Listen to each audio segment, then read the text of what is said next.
നമസ്കാരം. എല്ലാ പ്രിയ പ്രേക്ഷകർക്കും കേരള കണക്റ്റിലേക്ക് സ്വാഗതം. നമ്മുടെ ആരോഗ്യമുള്ള മനുഷ്യ ശരീരത്തിൻ്റെ കെട്ടുറപ്പിന് ഏറ്റവും പ്രധാനമാണ് ആരോഗ്യമുള്ള അസ്ഥികളും അതുപോലെ തന്നെ സന്ധികളും. അത് നമുക്കറിയാം അല്ലേ?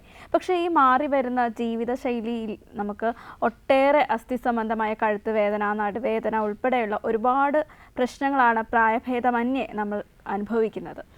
ഇന്ന് ഈ വിഷയമാണ് കേരള കണക്റ്റ് ചർച്ച ചെയ്യുന്നത്. നമുക്കൊപ്പം ഉള്ളത് പ്രമുഖ അസ്ഥിരോഗ വിദഗ്ധനായ തിരുവനന്തപുരം മെഡിക്കൽ കോളേജിലെ പ്രൊഫസറായ ഡോക്ടർ ബിനോയിയാണ്. ഡോക്ടർ ഓർത്തോപീഡിക്സ് വിഭാഗം പ്രൊഫസറാണ്. ഡോക്ടറെ ഈ പരിപാടിയിലേക്ക് ഏറെ സ്നേഹപൂർവ്വം സ്വാഗതം ചെയ്യുന്നു.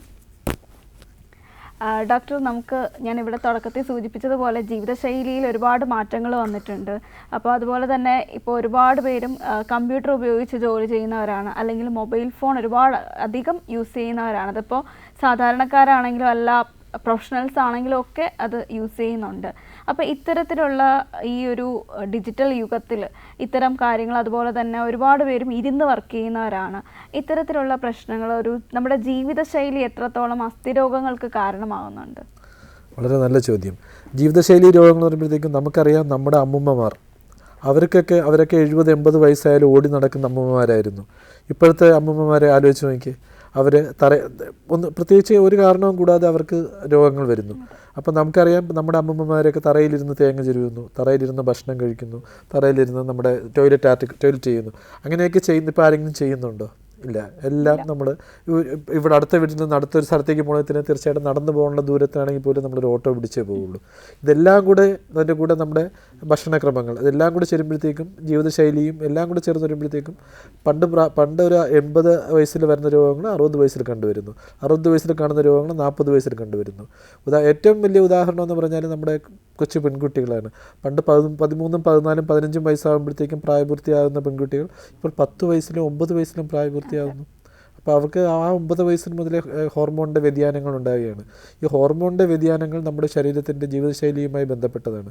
ഉദാഹരണത്തിന് പറയണമെന്നുണ്ടെങ്കിൽ ഒരു 30 വയസ്സാകുമ്പോഴത്തേക്കും സാധാരണഗതിയിൽ പണ്ടൊക്കെ ആണെങ്കിൽ അവരെ എല്ലാം സെറ്റിൽ ചെയ്ത 2 കുട്ടികളൊക്കെ, ഇപ്പോഴത്തെ കാലഘട്ടത്തിലാണെങ്കിൽ 27 വയസ്സാകുമ്പോഴേ കല്യാണം കഴിക്കുകയുള്ളൂ. പിന്നെ കുട്ടികൾ വേണ്ട. 30 വയസ്സാകുമ്പോഴത്തേക്കും കുട്ടികൾ ഉണ്ടാകാത്തതിന് വേണ്ടിയുള്ള ചികിത്സ, ഹോർമോണൽ ചികിത്സ, അങ്ങനെ പലതും വരുമ്പോഴത്തേക്കും അതെല്ലാം നമ്മുടെ നോർമലായിട്ടുള്ള ഒരു ചുറ്റുപാടിനെ ബാധിക്കുകയാണ്.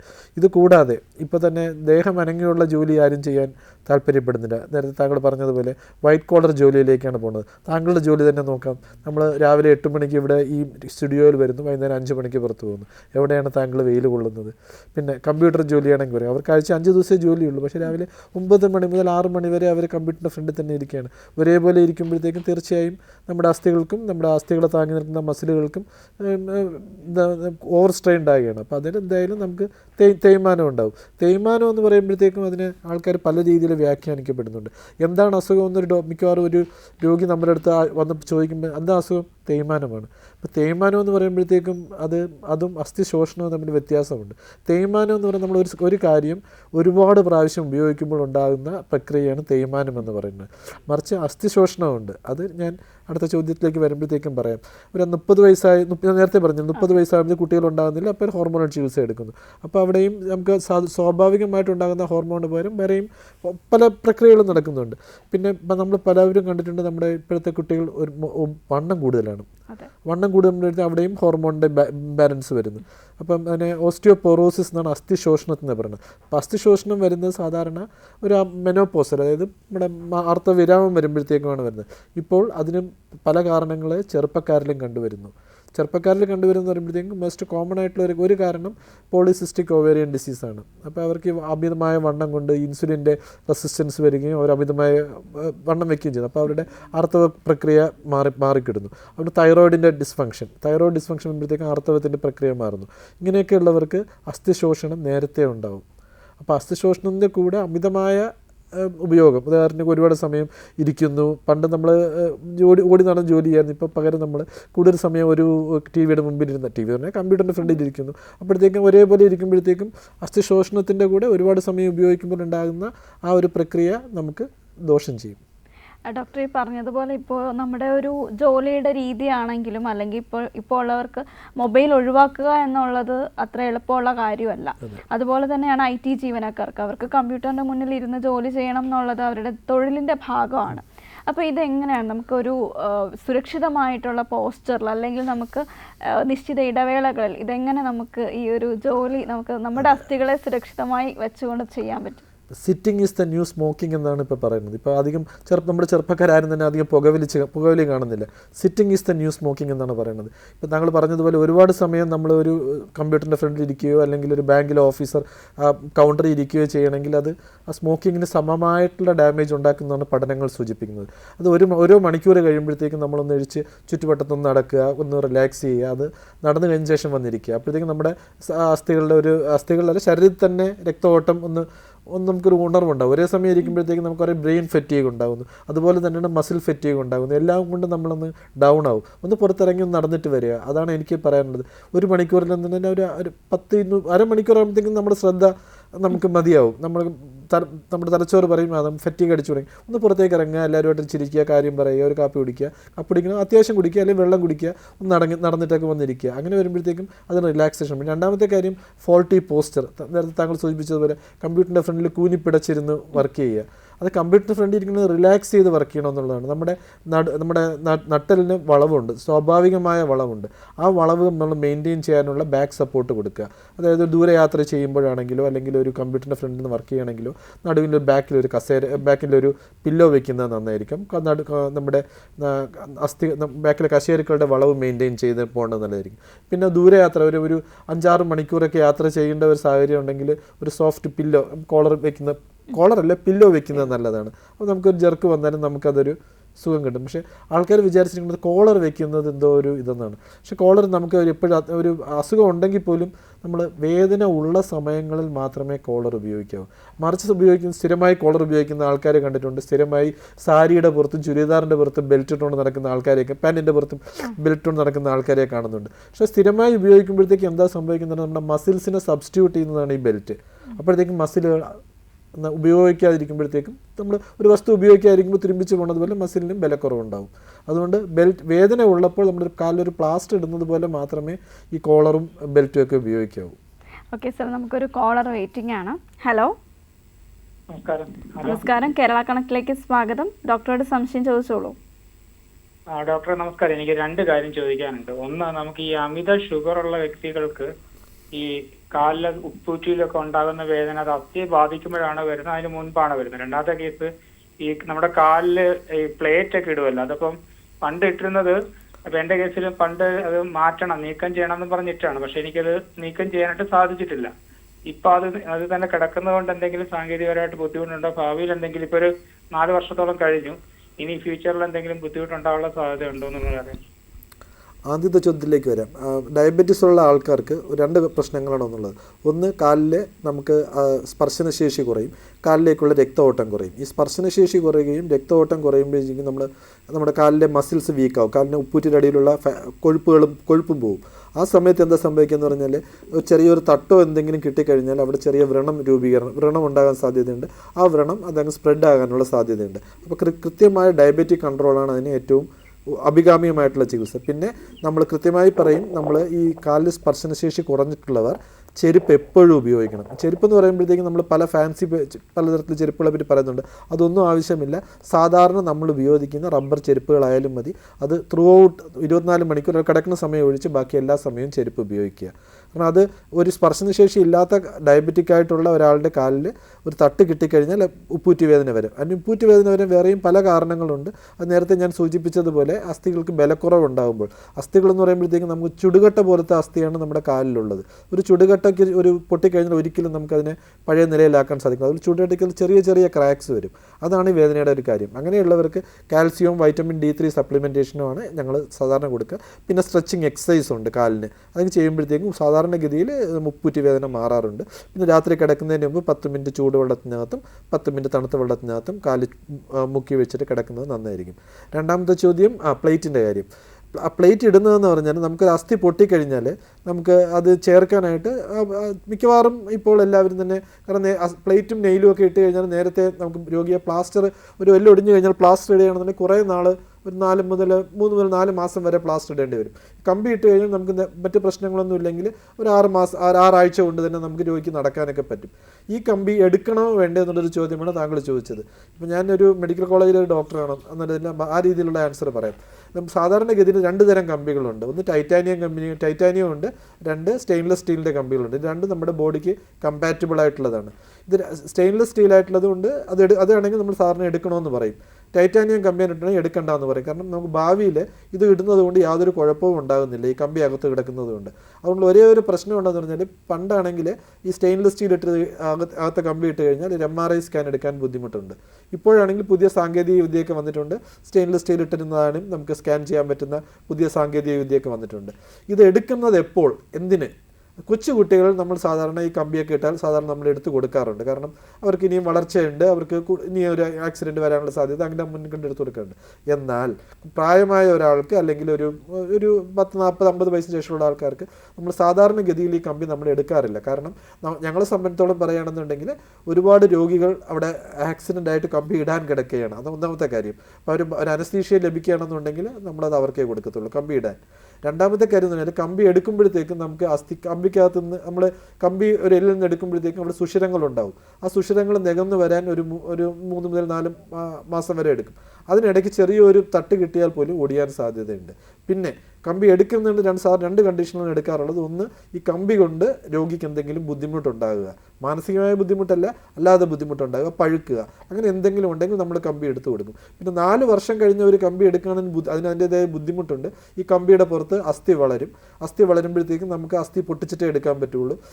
ഏതെങ്കിലും നിങ്ങളുടെ ദൗർഭാഗ്യപരമായ സാഹചര്യത്തിൽ അതിൻ്റെ ഒരു പ്ലേറ്റും സ്ക്രൂ ഇട്ടിട്ടുണ്ടെങ്കിൽ സ്ക്രൂവിൻ്റെ ഹെഡിനകത്ത് സ്ക്രൂ ഡ്രൈവർ പിടിക്കാൻ പറ്റിയില്ല എന്നുണ്ടെങ്കിൽ എടുക്കാൻ ശ്രമിച്ചു കഴിഞ്ഞാൽ ചിലപ്പോൾ എടുക്കാൻ പറ്റത്തില്ല.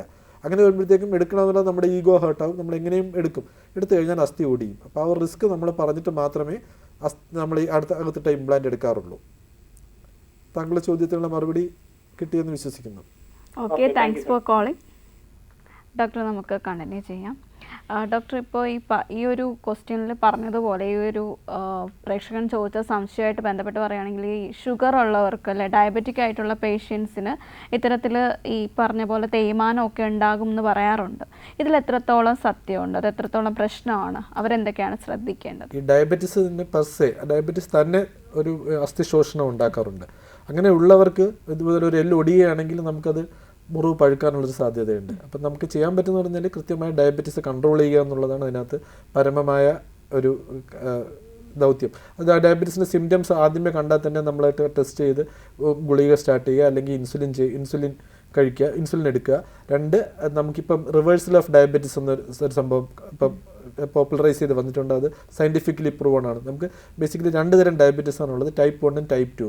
ടൈപ്പ് 1 എന്ന് പറഞ്ഞാൽ ജനിതകമായി ഡിറ്റർമിൻ ചെയ്താണ് അതിന് ഇൻസുലിൻ എടുക്കുക എന്നുള്ളതല്ലാതെ വേറെ ചികിത്സയില്ല.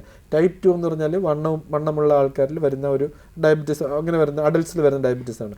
ആ ഡയബറ്റീസ് നമ്മൾ വെയിറ്റ് കുറച്ചാൽ, അത് എക്സസൈസ് ഒക്കെ ചെയ്ത് വെയിറ്റ് കുറച്ചാൽ തന്നെ നമ്മുടെ പാൻക്രിയാസ് ബ്രീത്ത് ചെയ്യുകയും കൂടുതൽ ഇൻസുലിൻ പ്രൊഡ്യൂസ് ചെയ്യുകയും ഡയബറ്റീസ് റിവേഴ്സ് ചെയ്യുന്ന ഒരു കണ്ടീഷനാണെന്ന് സയൻറ്റിഫിക്കലി പ്രൂവൺ ആണ്. അപ്പോൾ എക്സസൈസ് ചെയ്യുക എന്നുള്ളതാണ് ഇതിനകത്ത് പ്രൈമറി ആയിട്ടുള്ള ഇമ്പോർട്ടൻറ്റ്. എക്സസൈസിൻ്റെ ഏറ്റവും ഇമ്പോർട്ടൻസ് എന്ന് പറഞ്ഞാൽ, നമ്മൾ എക്സസൈസ് ചെയ്യുമ്പോഴത്തേക്കും നമ്മുടെ മസിൽസ് എല്ലാം അറ്റാച്ച് ചെയ്തിരിക്കുന്നത് അസ്ഥികളിലാണല്ലോ. അപ്പോൾ അസ്ഥികളിലേക്ക് ബ്ലഡ് സപ്ലൈ കിട്ടുന്നത് ഒന്ന് അകത്തുള്ള രക്തമുള്ള, 2 മസിൽസിൽ കൂടെയുള്ള ബ്ലഡ് സപ്ലൈ ആണ്. അപ്പോൾ മസിൽസ് ബിൽഡപ്പ് ചെയ്യുന്നുണ്ടെങ്കിൽ തീർച്ചയായും സ്വാഭാവികമായും എല്ലിനും ബലം കൂടും. വീഴാതെ നോക്കുക എന്നുള്ളതേ ഉള്ളൂ അതിനകത്ത്.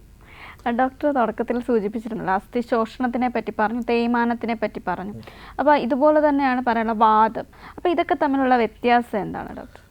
ആദ്യമായിട്ട് അസ്ഥി ശോഷണവും തേയ്മാനവും തമ്മിലുള്ള വ്യത്യാസം പറഞ്ഞുതരാം. തേയ്മാനം എന്ന് പറഞ്ഞാൽ ഞാൻ നേരത്തെ സൂചിപ്പിച്ചതുപോലെ ഒരേ പ്രവൃത്തി ഒരുപാട് പ്രാവശ്യം ചെയ്യുമ്പോൾ, അല്ലെങ്കിൽ നമ്മൾ എന്താ പറയുക, ഒരു കപ്പും സോസറും എന്ന് വിചാരിക്കുക. കപ്പും സോസറും നമ്മൾ 10,000 പ്രാവശ്യം നമ്മൾ വരയ്ക്കുമ്പോഴത്തേക്കും അതിൽ നിന്ന് കുറച്ച് കണികൾ നഷ്ടപ്പെടും. അതിനെയാണ് തേയ്മാനം എന്ന് പറയുന്നത്. അസ്ഥി ശോഷണം എന്ന് പറഞ്ഞാൽ അസ്ഥിയുടെ ക്വാളിറ്റി കുറയുന്നതാണ്.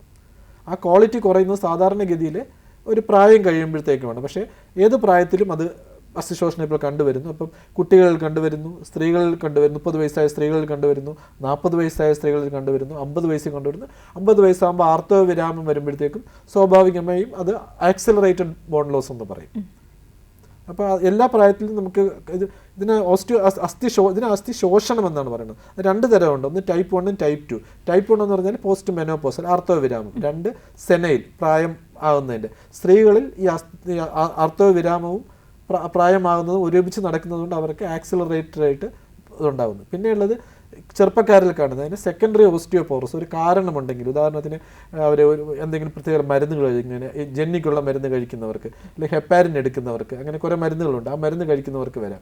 പിന്നെ പീരീഡ്സ് ഇറഗുലർ ആയിട്ടുള്ളവർക്ക് വരാം. അങ്ങനെ ഒരുപാട് കാരണങ്ങളുണ്ട്. ഡോക്ടർ അതുപോലെ ഈ പറഞ്ഞ പോലെ വാദം, ആർത്രൈറ്റിസ് എന്ന് പറഞ്ഞാൽ നമ്മുടെ ഇൻഫ്ലമേഷൻ ഓഫ് ദി ജോയിന്റ് എന്നാണ്. ജോയിന്റ് എന്ന് പറഞ്ഞാലാണ് നമുക്ക് മൂവ്മെന്റ് ഈസ് ലൈഫ്. ആ മൂവ്മെന്റ് നടക്കുന്നത് ഒരുപാട് ആവുമ്പോഴത്തേക്കും, അതായത് സ്വാഭാവികമായ തേയ്മാനം എന്ന് പറയുന്നത്, ചിലർക്ക് ജനതികമായി അല്ലെങ്കിൽ വേറെ പല കാരണങ്ങളും കൊണ്ടും ആർത്രൈറ്റിസ് വരുന്നു. ആർത്രൈറ്റിസ് വരുമ്പോഴത്തേക്ക് അതിന് ഓട്ടോ ഇമ്മ്യൂൺ ഉണ്ട്, പിന്നെ ഇൻഫ്ലമേറ്ററി ആർത്രൈറ്റിസ് ഉണ്ട്, ഇൻഫെക്റ്റീവ് ആർത്രൈറ്റിസ് ഉണ്ട്, പലതരം ആർത്രൈറ്റിസ് ഉണ്ട്. ഇതെല്ലാം വരുമ്പോഴത്തേക്കും നമ്മുടെ ജോയിൻ്റ് എന്ന് പറഞ്ഞാൽ വളരെ സ്മൂത്ത് ആയിട്ടുള്ള ഒരു ബെയറിംഗ് ആണ്. ആ സ്മൂത്ത് ആയിട്ടുള്ള ഒരു ബെയറിങ്ങിൻ്റെ സർഫസ് അങ്ങ് തേഞ്ഞു പോകുമ്പോഴത്തേക്കും അസ്ഥികൾ തമ്മിൽ ഒരയുമ്പോഴത്തേക്കും അവിടെ ഇൻഫ്ലമേഷൻ വരുന്നു. അതിൽ കൂടാതെ അതിന് ചുറ്റുമുള്ള ഒരു ആവരണമുണ്ട്, ആ ആവരണവും ഇൻഫ്ലെയിംഡ് ആവുന്നു. അപ്പോൾ അതിനാണ് ആർത്രൈറ്റിസ് ഉണ്ട്. രണ്ടും അസ്ഥികൾക്ക് തേയ്മാനം ഉണ്ടാക്കുകയാണ് ചെയ്യുന്നത്. ഓക്കെ ഡോക്ടർ, ഈ പറയുമ്പോൾ ഇപ്പോൾ നമുക്ക് ഈ വാദത്തിനൊക്കെ കൂടുതലായിട്ടും ആയുർവേദത്തിനെ ഡിപ്പെൻഡ് ചെയ്യുന്നവർ ഒരുപാടുണ്ട്. അപ്പം അത് കൂടാതെ തന്നെ ഇപ്പോൾ ഒടിവോ അല്ലെങ്കിൽ ഇത്തരത്തിലുള്ള നടുവേദന, ജോയിൻറ്റ് പെയിൻ ഇങ്ങനെയുള്ള വിഷയങ്ങൾക്കും തടവുന്ന ചികിത്സ അല്ലെങ്കിൽ ഇതുപോലെയുള്ള മറ്റ് ചികിത്സാ മാർഗങ്ങൾ തേടുന്നവർ ഒരുപാടുണ്ട്. അപ്പോൾ ഇതൊക്കെ ഒരു ശാശ്വത പരിഹാരമാണോ, അല്ലെങ്കിൽ അത് കുറച്ചും കൂടി അവരുടെ സിറ്റുവേഷനെ കുറച്ചും കൂടി ഹാമാക്കുകയാണോ ചെയ്യുന്നത്? എന്താണ് ഇതിൻ്റെ ഒരു ഇതിന് മറുപടി പറയുമ്പോഴത്തേക്കും കുറച്ച് കോൺട്രവേഴ്സ്യൽ ആയിട്ടുള്ള ഒരു കാര്യമാണ്. എന്നാലും ഞാൻ മറുപടി പറയാം. നമുക്കിപ്പോൾ ഒരാൾക്കൊരു നടുവേദന വന്നെന്ന് വിചാരിക്കുക. നടുവേദന വന്നു കഴിഞ്ഞാൽ അതിന് പല കാരണങ്ങളുണ്ട്. എല്ലാത്തിനും കാരണം ഒന്നാണെന്ന് പറഞ്ഞ് തടവുന്നതിനോട് നമുക്കൊരിക്കലും യോജിക്കാൻ സാധിക്കില്ല. ശാസ്ത്രീയമായി എവിഡൻസ്ഡ് ബേസ്ഡ് മെഡിസിൻ, നടുവേദന എന്തുകൊണ്ട് വരുന്നു? ഒരു 15 വയസ്സായ കുട്ടിക്ക് നടുവേദന വരാം, 30 വയസ്സായ 30 താഴെയുള്ള താങ്കൾക്ക് വരാം, ഒരു 40 വയസ്സ് ഒരാൾക്ക് വരാം, 50 വയസ്സുള്ളവർക്ക്. പലതിനും പല കാരണമുണ്ട്. എല്ലാത്തിനും തടവാണ് ചികിത്സ എന്ന് പറഞ്ഞാൽ നമുക്കതിന് ഒരിക്കലും യോജിക്കാൻ സാധിക്കില്ല. പിന്നെ തടവ് മോശമാണെന്ന് ഞാൻ ഒരിക്കലും പറയത്തില്ല. കാരണം ഒരു സുഖചികിത്സയുടെ ഭാഗമായി നമുക്ക് ചെയ്യാം. മറ്റ് ഡാമേജിങ് ആയിട്ടുള്ള അസുഖങ്ങളില്ല. അത് ഉദാഹരണത്തിന് നടുവേദന TB കൊണ്ടുവരാം, നടുവേദന ക്യാൻസർ കൊണ്ടുവരാം, നടുവേദന പൊട്ടൽ കൊണ്ടുവരാം. ഇതിനകത്തൊക്കെ ഇങ്ങനെയുള്ള അസുഖങ്ങൾക്കും ഇൻഫെക്ഷൻ കൊണ്ടുവരാം. ഇതിനൊക്കെ നമ്മൾ കൊണ്ടുപോയി തടവി കഴിഞ്ഞാൽ അത് ദോഷമാകും. പിന്നെ നമുക്ക് ഒരു സുഖചികിത്സയുടെ ഭാഗമായി ചെയ്യുന്നത് കൊണ്ട് നമുക്ക് യാതൊരു അഭിപ്രായ വ്യത്യാസവുമില്ല. Okay sir. പിന്നെ അതുപോലെ തന്നെ നമ്മുടെ ഈ അസ്ഥിരോഗങ്ങളുമായി ബന്ധപ്പെട്ട് കൂടുതലായും കേൾക്കുന്ന വേറൊരു പ്രശ്നമാണ് മുട്ടുവേദന. അപ്പോൾ ഈ മുട്ടുവേദനയുടെ ഭാഗമായിട്ടാണ് മുട്ടുമാറ്റുവയ്ക്കൽ ശസ്ത്രക്രിയയൊക്കെ ചെയ്യുന്നത്. അപ്പോൾ ആ മുട്ടുവേദന വരുന്നത് എന്തുകൊണ്ടാണ്? അതിനുള്ള ആധുനിക ചികിത്സാ രീതികൾ ഇപ്പോൾ എന്തൊക്കെയാണുള്ളത്? മുട്ടുവേദന എന്ന് പറഞ്ഞാൽ നമുക്ക് പല കാരണം കൊണ്ട് വരാം. നമുക്കൊരു 10 വയസ്സായ ഒരു കുട്ടി മുട്ടുവേദനയായിട്ട് വന്നു വിചാരിക്കുക. അപ്പോൾ നമ്മൾ ചിന്തിക്കുക ജന്മനാ ഉള്ള എന്തെങ്കിലും ഒരു വൈകല്യം കൊണ്ടായിരിക്കും. ഒരു 15 വയസ്സായാലും 20 വയസ്സായ ഒരാൾ മുട്ടുവേദനയായിട്ട് വരിക. അപ്പോൾ നമ്മൾ ആദ്യമേ ചിന്തിക്കുക, നിങ്ങൾ ഊഞ്ഞാലിൽ നിന്ന് വീണിട്ടുണ്ടോ, സൈക്കിളിൽ നിന്ന് വീണിട്ടുണ്ടോ, ആ സമയത്ത് ചെറിയ ലിഗമെന്റ് ഇഞ്ചറി ഉണ്ടായിട്ടുണ്ട്. നേരത്തെ ഞാൻ പറഞ്ഞു ഒരു ബെയറിംഗ് സർഫസ് ആണ്. എനിക്ക് ഒരു 2 അസ്ഥികൾ തമ്മിൽ 5 കണക്ഷൻ ഉണ്ട്. 1-2 കണക്ഷൻ പോയാൽ അപ്പോൾ അനക്കം ബെയറിങ്ങിൻ്റെ സ്മൂത്ത് ആയിട്ടുള്ള ഇത് പോകും. അപ്പം അവന് പെയിൻ ഉണ്ടാകുന്നു. പിന്നെ ഒരു 30-35 വയസ്സാകുമ്പോഴത്തേക്കും ഞാൻ നേരത്തെ പറഞ്ഞ പോലെ സെക്കൻഡറി ഓസ്റ്റിയോപോറോസിസ് ഉണ്ട്, അല്ലെങ്കിൽ വേറെ അല്ലെങ്കിൽ 40-50 വയസ്സാകുമ്പോഴത്തേക്കും തേയ്മാനം വരുന്നു. ഈ തേയ്മാനം വരുന്ന സമയത്ത് ആർത്രൈറ്റിസും കൂടെ ഉണ്ടെന്നുണ്ടെങ്കിൽ നമുക്ക് ഒരയുന്നത് വേദന എടുക്കും. അവിടെയാണ് ഈ നേരത്തെ താങ്കൾ സൂചിപ്പിച്ചതുപോലെയുള്ള അസ്ഥി മാറ്റിവെക്കേണ്ട അവസ്ഥ വരുന്നത്. അത് നമ്മൾ ആദ്യമേ തന്നെ അസ്ഥി മാറ്റിവെക്കണമെന്ന് നമ്മൾ ഒരിക്കലും സജസ്റ്റ് ചെയ്യാറില്ല. എപ്പോഴും സ്വന്തം കാല് തന്നെയാണ് നമ്മൾ എത്രയും നാൾ റീറ്റെയിൻ ചെയ്യാൻ പറ്റും അത്രയും റീറ്റെയിൻ ചെയ്യാൻ നോക്കും. അതിന് പലതരം ചികിത്സാ രീതികളുണ്ട്. ഇപ്പോൾ വിസ്കോ സപ്ലിമെൻറ്റേഷൻ ഉണ്ട്, മുട്ടിനകത്ത് ഇഞ്ചക്ഷൻ എടുക്കുന്നതുണ്ട്. അത് ആദ്യത്തെ സ്റ്റേജുകളിനകത്താണെങ്കിൽ അതിന് കുറച്ച് ഫ്ലൂയിഡൊക്കെ ഇട്ടിട്ട് അത് നമുക്ക് മെയിൻറ്റെയിൻ ചെയ്യാൻ പറ്റും. പക്ഷേ അത് കഴിഞ്ഞിട്ട് ഒരു സ്റ്റേജ് കഴിഞ്ഞു. ഉദാഹരണം നമുക്കിതിനെ ഒരു കതകിൻ്റെ വീജാഗിരിയോട് ഉപമിക്കാം. ഒരു വീജാഗിരി ഇളകിപ്പോയാലും നമുക്ക് കഥ തുറക്കാനും അടയ്ക്കാനും പറ്റും. 2 വീജാഗിരി ഇളകിയാണെങ്കിൽ കരകര ശബ്ദം കേൾക്കും. 3 സ്ക്രൂ ഇളകിപ്പോയി കഴിഞ്ഞാൽ എന്ത് പറ്റും? തുറക്കാനും അടയ്ക്കാനും ബുദ്ധിമുട്ടാവും. 4ാമത്തെ സ്ക്രൂ ഇളകിപ്പോയി കഴിഞ്ഞാൽ അത് അടഞ്ഞു പോകും. ആ 4ാമത്തെ സ്റ്റേജിലും 3ാമത്തെ സ്റ്റേജിലും നമുക്കൊന്നും ചെയ്യാൻ പറ്റത്തില്ല. 1ാമത്തെ 2ാമത്തെ സ്റ്റേജിലാണെങ്കിൽ നമുക്ക് ചെറിയ സ്ക്രൂ ചെയ്ത് മുറുക്കി കൊടുക്കാൻ പറ്റും. അതിനാണ് നമ്മൾ ആർത്രോസ്കോപ്പി എന്നൊക്കെ ചെയ്ത് നമ്മൾ ചെറിയ കഴുകി ഇറക്കുന്നതെന്ന് പറയും. 3rd സ്റ്റേജും 4th സ്റ്റേജും ഒക്കെ ആയി കഴിഞ്ഞാൽ അത് ഡാമേജ്ഡ് ആയി കഴിഞ്ഞു. ആ വീജാഗിരി മാറ്റിയേ പറ്റുള്ളൂ. അതിനാണ് ടോട്ടൽ നീ റീപ്ലേസ്മെന്റ് എന്ന് പറയുന്നത്. മുട്ട് മാറ്റി വയ്ക്കും. ഓക്കെ ഡോക്ടർ, നമുക്കൊരു കോളർ ഉണ്ട്. ഹലോ. കേരള കണക്റ്റിലേക്ക് സ്വാഗതം. ആരാ സംസാരിക്കുന്നത്? എവിടെന്നാ വിളിക്കുന്നത്? ഓക്കെ, ഡോക്ടറോട് സംശയം ചോദിച്ചോളൂ. Hello doctor. ഹലോ. എനിക്ക് ഈ സ്ട്രെയിൻ ചെയ്യുമ്പോഴത്തേക്ക് ബാക്ക് പെയിൻ വരുന്നുണ്ട്. അപ്പോ അത് ഒരു 10 ദിവസത്തോളം നീണ്ടു നിൽക്കുന്നുണ്ട്. അപ്പൊ ഇതിന്റെ കൃത്യമായ കാരണം നമുക്ക് എങ്ങനെ കണ്ടുപിടിക്കും? ആദ്യമായിട്ട് അല്ലെങ്കിൽ എന്ത് ടെസ്റ്റിലൂടെ ആയിരിക്കും ഇത് കണ്ടുപിടിക്കേണ്ടത്? ഇത് ഒരു നമ്മുടെ ആൾക്കാരെല്ലാവരും ചെയ്യുന്ന ഒരു കാര്യമാണ് ചെയ്യുന്നത്. എല്ലാവരും നേരെ പോയി MRI എടുത്തിട്ടിങ്ങ് വരും. അപ്പോൾ MRI എടുത്തിട്ട് വരുമ്പോഴത്തേക്കും നമ്മളങ്ങ് രോഗിയെ അങ്ങ് ലേബൽ ചെയ്യാൻ പറ്റും. അതല്ല ശരിക്കും വേണ്ടത്. നിങ്ങളുടെ ഹിസ്റ്ററി കൃത്യമായിട്ട് പറയണം. താങ്കൾ എന്ത് ജോലിയാണ് ചെയ്യുന്നത്? ഞാൻ ഇരുന്നുള്ള ജോലിയാണ്. ഇരുന്നുള്ള ജോലിയാണ്. ദേഹം അല്ലെങ്കിൽ എക്സസൈസ് കൂടുതലായിട്ട് ഡ്രൈവ് ചെയ്യുമ്പോഴൊക്കെയാണ് ഇപ്പൊ കണ്ടിന്യൂസ് ഇപ്പം ഒരു 7-8 മണിക്കൂർ ഡ്രൈവ് ചെയ്യുമ്പോഴത്തേക്ക് പിന്നെ ഒരാഴ്ചത്തോളം ബാക്ക് പെയിൻ ഉണ്ടാവും. ജോലി പിന്നെ ജോലി എഡിറ്ററാണ്. ശരി. പിന്നെ താങ്കൾക്ക് വീഴ്ച വല്ലതും പറ്റിയതായിട്ടുണ്ടോ? വീഴ്ച, ഒരു ആക്സിഡന്റ് വന്നിട്ട് കിടക്കേണ്ടി വരുന്ന അവസ്ഥ വല്ലതും വന്നിട്ടുണ്ടോ? മറ്റു സന്ധികളിലെങ്ങാനും വേദന എന്തെങ്കിലും ഉണ്ടോ? ഇല്ല. പനിയൊന്നുമില്ല. പനിയൊന്നും വരാറില്ലല്ലോ ഇത് വരുമ്പോഴത്തേക്കും? ഇത് എത്ര വയസ്സായി? 42 വയസ്സിൽ ഇതൊന്നും ഇല്ലാന്നുണ്ടെങ്കിൽ നിങ്ങൾക്ക് ഭയപ്പെടേണ്ട കാര്യമൊന്നുമില്ല. ഡിസ്കിൻ്റെ കംപ്ലയിൻറ്റ് തന്നെയാണ്. ഒരേപോലെ ഇരിക്കുമ്പോഴത്തേക്കും നമ്മുടെ കശേരുക്കളുണ്ട്. കശേരുക്കൾക്കിടയിൽ ഷോക്ക് അബ്സോർബർ പോലെയാണ് ഇൻ്റർവെറ്റ് ഡിസ്ക് എന്ന് പറയുന്ന സാധനം ഉള്ളത്. ആ ഡിസ്ക് നമ്മൾ ഒരേപോലെ ഇരിക്കുന്ന സമയത്തേക്കും നമ്മുടെ വെയിറ്റ്, നമ്മൾ കാലിൽ നിൽക്കുന്നതിനേക്കാളും നമ്മുടെ നടുവിൽ വെയിറ്റ് വരുന്നത് ഇരിക്കുമ്പോഴത്തേക്കുമാണ്. അങ്ങനെ വരുമ്പോഴത്തേക്കും ഡിസ്കിനകത്ത് കുറച്ച് വെള്ളമുള്ളൊരു സാധനമുണ്ട്, അല്ലാത്ത ഒരു കണ്ടൻറ്റും ഉണ്ട്. വെള്ളത്തിൻ്റെ അംശം കുറയുകയും ആ ഡിസ്കിൻ്റെ ചുറ്റുമുള്ള നമുക്ക് രണ്ടാമത്തെ കണ്ടൻറ്റ് നമ്മുടെ കശേരുക്കളുടെ ഇടയിൽ നിന്ന് വന്നിട്ട് നമ്മുടെ സൂക്ഷ്മനാഡിയിൽ ചെറുതായിട്ട് തൊടുന്നുണ്ടാവും. അതോ കാലിൽ വേദന വരുന്നുണ്ടോ? മുട്ടില് ഇതുപോലെ ഒരു സൗണ്ട് ഉണ്ട്. മുട്ടില് അല്ല, കാലിന്റെ പിറകുവശത്തേക്കോ നടുവിന്റെ വേദനയോ വരുന്നുണ്ട്? ഇതിപ്പോൾ അത് മെക്കാനിക്കൽ പ്രോബ്ലമാണ്. നമ്മൾ ഒരുപാട് തമ്മിൽ സ്ട്രെയിൻ ചെയ്യുന്നതിന് താങ്കളുടെ കുറച്ച് എക്സസൈസ് ഒക്കെ ചെയ്ത് താങ്കളുടെ ബാക്ക് മസിൽസ് സ്ട്രെങ്തൻ ചെയ്യുന്നത് നന്നായിരിക്കും. പിന്നെ ഇതെങ്ങനെ കണ്ടുപിടിക്കാമെന്ന് ചോദിച്ചാൽ വളരെ ഏറ്റവും സിമ്പിളായിട്ടുള്ളതെന്ന് പറഞ്ഞാൽ ഒരു ഡോക്ടറെ കാണുക എന്നുള്ളതാണ്. ഫോണിൽ കൂടെ ചികിത്സിക്കേണ്ട കാര്യമല്ല. നമുക്ക് ചെയ്യേണ്ടത് ഒരു അത്യാവശ്യം ഒരു ഓർത്തോ ഡോക്ടറെ കാണുക. അദ്ദേഹം ഒരു എക്സ്റേ എടുക്കാൻ തീർച്ചയായിട്ടും പറയും. കുറച്ച് ബ്ലഡ് ടെസ്റ്റ് ചെയ്യാൻ പറയും. അതിനകത്ത് ESR എന്നൊരു ടെസ്റ്റ് ചെയ്യുമ്പോഴത്തേക്കും അസുഖങ്ങൾ, അതായത് ക്യാൻസർ, TB, ഇൻഫെക്ഷൻ, അങ്ങനെ കുറേ കാര്യങ്ങൾ നമുക്ക് റൂൾ ഔട്ട് ചെയ്യാൻ പറ്റും. എക്സ്റേ നോക്കുമ്പോഴത്തേക്കും ഒരു 50% ഡയഗ്നോസ് എത്തും. അതിൽ എത്താൻ പറ്റുന്നില്ല എന്നുണ്ടെങ്കിൽ കൂടുതൽ ഇൻവെസ്റ്റിഗേഷൻസ്, ഒരു CT സ്കാനോ MRI എടുത്താൽ താങ്കളുടെ അസുഖം എന്താണെന്ന് കൃത്യമായി പറയാൻ പറ്റും. Okay, thanks for calling. Doctor, നമുക്ക് മറ്റൊരു പ്രധാനപ്പെട്ട ഒരു ഇഷ്യൂ ആയിട്ട് ഇപ്പോൾ പറയുന്നതാണ് സെർവിക്കൽ സ്പോണ്ടിലോസിസ് എന്നുള്ളത്. അപ്പോൾ പലരും പറയുന്നുണ്ട് ഇത്തരത്തിലുള്ള ബുദ്ധിമുട്ടുണ്ട് എന്നുള്ളത്. അപ്പോൾ ഇത് യഥാർത്ഥത്തിൽ ചികിത്സ നേടേണ്ടത് ഒരു ഓർത്തോ ഡോക്ടറിൻ്റെ അണ്ടറിലാണോ അതോ ഒരു ന്യൂറോ സർജൻ്റെ അണ്ടറിലാണോ? എങ്ങനെയാണ് ഇതിൻ്റെ ഒരു ട്രീറ്റ്മെൻറ്റ് മുന്നോട്ട് കൊണ്ടുപോകേണ്ടത്? അപ്പം ആദ്യമായിട്ട് ഈ സെർവൈക്കൽ സ്പോണ്ടിലോസിസ് ഡയഗ്നോസിസ് താങ്കൾ എന്തുകൊണ്ട് പറഞ്ഞു എന്നുള്ളതാണ് ചോദിക്കേണ്ടത്. അതല്ല നമ്മൾ ചോദിക്കേണ്ടത്. രോഗി ഡോക്ടറെ അടുത്തോട്ട് പറഞ്ഞാൽ എനിക്ക് കഴുത്ത് വേദനയുണ്ട് സാർ എന്ന് പറഞ്ഞാൽ നമ്മളതിനെ ഇൻവെസ്റ്റിഗേറ്റ് ചെയ്തിട്ട് ഡോക്ടറാണ് സെർവൈക്കൽ സ്പോണ്ടിലോസിസ് എന്ന് പറയുന്നത്. അതിൻ്റെ ആദ്യത്തെ സ്റ്റേജ് എന്ന് പറഞ്ഞാൽ നമുക്ക് കശേരുക്കളെ ബാധിക്കുമ്പോൾ നമ്മൾ അങ്ങോട്ടോ ഇങ്ങോട്ടോ തിരിക്കുമ്പോഴത്തേക്കുള്ള വേദന വരുമ്പോഴത്തേക്കുള്ളതാണ്. അപ്പോൾ തീർച്ചയായും അതാദ്യം ഓർത്തോ ഡോക്ടറെയാണ് കാണിക്കേണ്ടത്. രണ്ടാമത് നമ്മുടെ കഴുത്തിലെ കശേരുക്കൾക്കിടയിൽ കൂടെയാണ് നമ്മുടെ കൈയിലേക്കുള്ള ഞരമ്പുകൾ ഇറങ്ങി വരുന്നത്. ആ ഞരമ്പുകൾ നേരത്തെ ഞാൻ പറഞ്ഞില്ലേ, ഇൻ്റർവെർട്ടബ്രൽ ഡിസ്ക് വന്നിട്ട് ഈ കശേരുക്കൾക്കിടയിൽ നിന്ന് വന്നിട്ട് കഴുത്തിൽ നിന്ന് കൈയിലേക്ക് വരുന്ന ഞരമ്പുകളിൽ സ്പർശനശേഷി തൊടും. സ്പർശനശേഷിക്കും മസിലിന് പവറിനുള്ള ഞരമ്പുകളെ തൊടും. ആ തൊടുമ്പോഴത്തേക്കുമാണ് കൈക്ക് ബലക്കുറവ് ഉണ്ടാകുന്നതും കഴുത്ത് വേദനയും കൈവേദനയും. ഇവരുടെ കോമ്പിനേഷനെയാണ് സെർവൈക്കൽ സ്പോണ്ടിലോസിസ് എന്ന് പറയുന്നത്. അത് ചികിത്സിക്കേണ്ടത് ന്യൂറോ സർജറിയും ഓർത്തോയും ചേർന്നാണ് ചികിത്സിക്കുന്നത് സാധാരണ. അതിൻ്റെ അസ്ഥി സംബന്ധമായിട്ടുള്ള ഭാഗം സാധാരണ ഓർത്തോ കാര്യം ചെയ്യും. പിന്നെ ഞരമ്പിന് എന്തെങ്കിലും പ്രോബ്ലം ഉണ്ടെങ്കിൽ അത് ഓർത്തോപെഡിക് സർജനും ചെയ്യാറുണ്ട്, ന്യൂറോ സർജനും ചെയ്യാറുണ്ട്. ബേസിക്കലി ഇതിനകത്ത് പറഞ്ഞാൽ നമുക്ക് നമ്മുടെ ബൾബും വയറും നമുക്ക് ചിന്തിക്കാം. വയറും ഉണ്ട്, ബൾബും ഉണ്ട്. നമ്മുടെ വയറിനകത്ത് നമ്മുടെ ഒരു സ്വിച്ച് ബോർഡിനകത്ത് ചെറിയ പ്രശ്നങ്ങളുണ്ടാകുന്നു. അപ്പോൾ നമ്മളത് ഇളക്കി പണിയേണ്ടി വരും. പക്ഷെ അത് എല്ലാവർക്കും ഇളക്കി പണിയണമെന്നില്ല. പകരം നമുക്ക് നേരത്തെ ഞാൻ പറഞ്ഞതുപോലെ ദൂരയാത്രയൊക്കെ ചെയ്യുമ്പോഴത്തേക്കും പെട്ടെന്ന് കുലുക്കം വരാതിരിക്കാൻ വേണ്ടി നമ്മൾ ഒരു കോളർ ഉപയോഗിക്കുന്നത് നന്നായിരിക്കും, ഇങ്ങനെ വരാൻ സാധ്യതയുള്ളവർക്ക്. പിന്നെ മസിൽ സ്ട്രെങ്തനിങ് എക്സസൈസ്, അതാണ് ഏറ്റവും ഇമ്പോർട്ടൻ്റ് ആയിട്ടുള്ളത്. നമുക്ക് കശേരുക്കളുടെയാണ് നമ്മുടെ കഴുത്തിലെ മസിൽസ് അറ്റാച്ച് ആയിട്ടുള്ളത്. അത് സ്ട്രെങ്തൻ ചെയ്യുമ്പോൾ തന്നെ കുറേ വേദന കുറയും. പിന്നെ വേദന ഉള്ള സമയത്ത് യാതൊരു കാരണവശാലും നമ്മൾ എക്സസൈസ് ചെയ്യാനോ തടവാനോ തിരുമാനോ പാടില്ല. അത് കൂടുതൽ വേദന ഉണ്ടാക്കുകയേ ഉള്ളൂ. ഓക്കെ ഡോക്ടർ, നമുക്ക് അടുത്തൊരു കോളർ ഉണ്ട്. ഹലോ, കേരള കണക്കിലേക്ക് സ്വാഗതം. ആരാ സംസാരിക്കുന്നത്? ടിവിയുടെ വോളിയം കുറച്ച് സംസാരിക്കാമോ?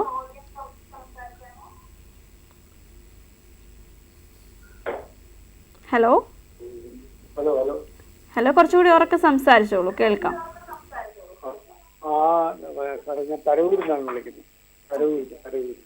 ഓക്കെ, പേരെന്താ? ശിവദാസൻ. ഓക്കെ, ഡോക്ടറോട് സംശയം ചോദിച്ചോളൂ. നമസ്കാരം സാർ. നമസ്കാരം. ഞാൻ പരവൂരിൽ നിന്ന് വിളിക്കുന്നത്. നമ്മുടെ വീട്ടിൽ തന്നെ ഒന്ന് മറിഞ്ഞു വീണ്. എൻ്റെ വലത്തെ ഷോളർ വന്ന് ഇടിക്കായിരുന്നു വേറെ. ഇടിച്ച് മറിഞ്ഞു വീണ് ഞാൻ ഡോക്ടറെ പോയി കണ്ടായിരുന്നു. എത്ര വയസ്സായി? മരുന്ന് മേടിച്ച് കഴിച്ചു. എത്ര വയസ്സായി? എനിക്കിപ്പോ 63 വയസ്സ്. പറഞ്ഞോളൂ. അത് ഞാൻ മറിഞ്ഞു വീണതിന്റെ ഈ വലത്തെ ഷോളർ അനക്കാൻ വയ്യ, കൈ മുക്കാൻ വയ്യ, താക്കാൻ വയ്യ. ഞാനിപ്പോ കൊല്ലത്തൊരു ഡോക്ടർ, ജില്ലാ ആശുപത്രിയിലെ ഡോക്ടറെ കണ്ടപ്പോഴത്തേക്ക് സാറ് പിന്നെ MRI സ്കാൻ കുറിച്ച് തന്നു. അത് എടുക്കാനായിട്ടിരിക്കുക. തിങ്കളാഴ്ച 1-ാം തീയതി എടുക്കണം, എടുത്ത് കാണിക്കണം. അത് കൈ മുക്കാനും ഗുളിക കഴിച്ചിട്ട് മാറുന്നില്ല, വേദന മാറുന്നില്ല. ജോലി പെയിന്റിങ് ആണ്. താങ്കൾ ഡയബറ്റീസിന്റെ അസുഖം ഉണ്ടോ? ഇല്ല, അങ്ങനെയൊന്നുമില്ല. താങ്കൾ പറഞ്ഞതിൽ നിന്ന് മനസ്സിലാക്കുന്നത് എന്താണെന്ന് പറഞ്ഞാൽ നമ്മുടെ കൈ പൊക്കാനും താക്കാനും കുറച്ച് മസിൽസ് ഉണ്ട് ഷോൾഡറിൽ. ആ മസിൽസ് ചെറുതായിട്ട് ഇഞ്ചേർഡ് ആയിട്ടുണ്ട്. അതുകൊണ്ടാണ് ഇത് പൊക്കാനും താക്കാനും പറ്റാത്തത്. അസ്ഥി എക്സ്റേ എടുക്കുമ്പോഴത്തേക്കും മിക്കവാറും പൊട്ടലായിട്ടൊന്നും കാണത്തില്ല. അപ്പോൾ അതിൽ MRI എടുത്ത് നോക്കിക്കഴിഞ്ഞാൽ ഏതൊക്കെ മസിൽസാണ് ഇഞ്ചേർഡ് ആയിട്ടുള്ളതെന്നറിയാം. അത് പിന്നെ ഈ 60 വയസ്സായതുകൊണ്ട് നമുക്കത് റിപ്പയർ ചെയ്യുന്നതുകൊണ്ട് ദോഷമൊന്നുമില്ല. പക്ഷേ താങ്കൾക്ക് ഈ 60 വയസ്സിൻ്റെ തേയ്മാനം, നേരത്തെ പറഞ്ഞ പോലെ ഒരുപാട് ഉപയോഗിക്കുന്നതിൻ്റെയും പ്രായമായതിൻ്റെയും കുറച്ച് തേയ്മാനം ഉണ്ടാകാനുള്ള സാധ്യതയുണ്ട്. അത് രണ്ടും കൂടെ അഡ്രസ്സ് ചെയ്തുകൊണ്ടേ നമുക്ക് താങ്കൾ ചികിത്സ ചെയ്യാൻ പറ്റുള്ളൂ. ഇപ്പോൾ തൽക്കാലം ചെയ്യാനുള്ളത് കൈ അനക്കാതെ ഒരു ആം പൗച്ച്, അതായത് ഒരു സ്ലിങ് ഇട്ടിട്ട് കൈ അനക്കാതെ ഇരിക്കുക, റെസ്റ്റ് എടുക്കുക, ഡോക്ടർ പറഞ്ഞ മരുന്ന് കഴിക്കുക. അത് സ്കാൻ ചെയ്തതിന് ശേഷം മാത്രമേ താങ്കളുടെ ചികിത്സയെ പറ്റി മുന്നോട്ട് പോകാൻ പറയാൻ പറ്റുള്ളൂ. ചിലപ്പോൾ അത് സർജറി ചെയ്യേണ്ടി വരും. അത് കീഹോൾ ശസ്ത്രക്രിയയാണോ ഓപ്പൺ ആയിട്ട് ചെയ്യണോ എന്നുള്ളതൊക്കെ MRI റിപ്പോർട്ട് എക്സ്റേ കണ്ടതിന് ശേഷം മാത്രമേ പറയാൻ സാധിക്കുകയുള്ളൂ. എന്തായാലും സ്കാൻ ചെയ്യട്ടെ, കുഴപ്പമൊന്നും ഉണ്ടാകാതിരിക്കട്ടെ. ഇപ്പൊ അനങ്ങാതെ ഇരിക്കട്ടെ, ഐസൊക്കെ വെച്ച് അനക്കാതെ ഇരിക്കട്ടെ. ഓക്കെ, സംശയം മാറിയിട്ടുണ്ടാകുമെന്ന് കരുതുന്നു. വിളിച്ചതിൽ വളരെ സന്തോഷം. നമുക്കൊരു ചെറിയ ഇടവേളയ്ക്ക് ശേഷം മടങ്ങിയെത്താം.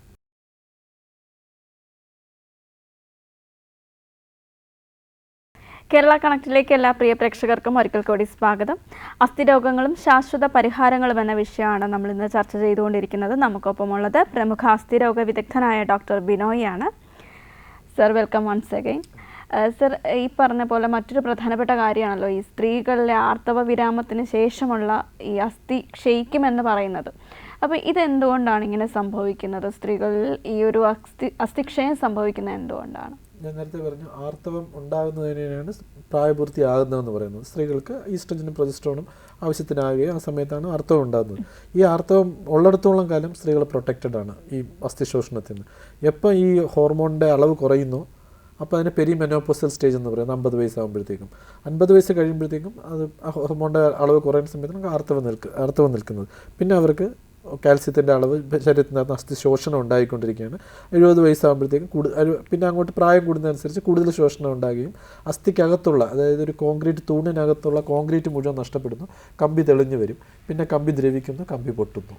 അതാണ് സംഭവിക്കുന്നത്. അപ്പോൾ ചോദിക്കുന്നത് എങ്ങനെ പ്രിവെൻറ്റ് ചെയ്യുക എന്നുള്ളതാണ്. സ്വാഭാവികമായും നെക്സ്റ്റ് നമ്മളിത് എങ്ങനെ പ്രിവെൻറ്റ് ചെയ്യുക എന്നുള്ളതാണ്. അവിടെയാണ് ഏറ്റവും കൂടുതൽ നമ്മൾ ശ്രദ്ധിക്കേണ്ടത്. നമ്മുടെ വളർന്നു വരുന്ന തലമുറ അവരിപ്പോൾ എക്സസൈസ് ചെയ്യുന്നുണ്ടോ? ഇല്ല.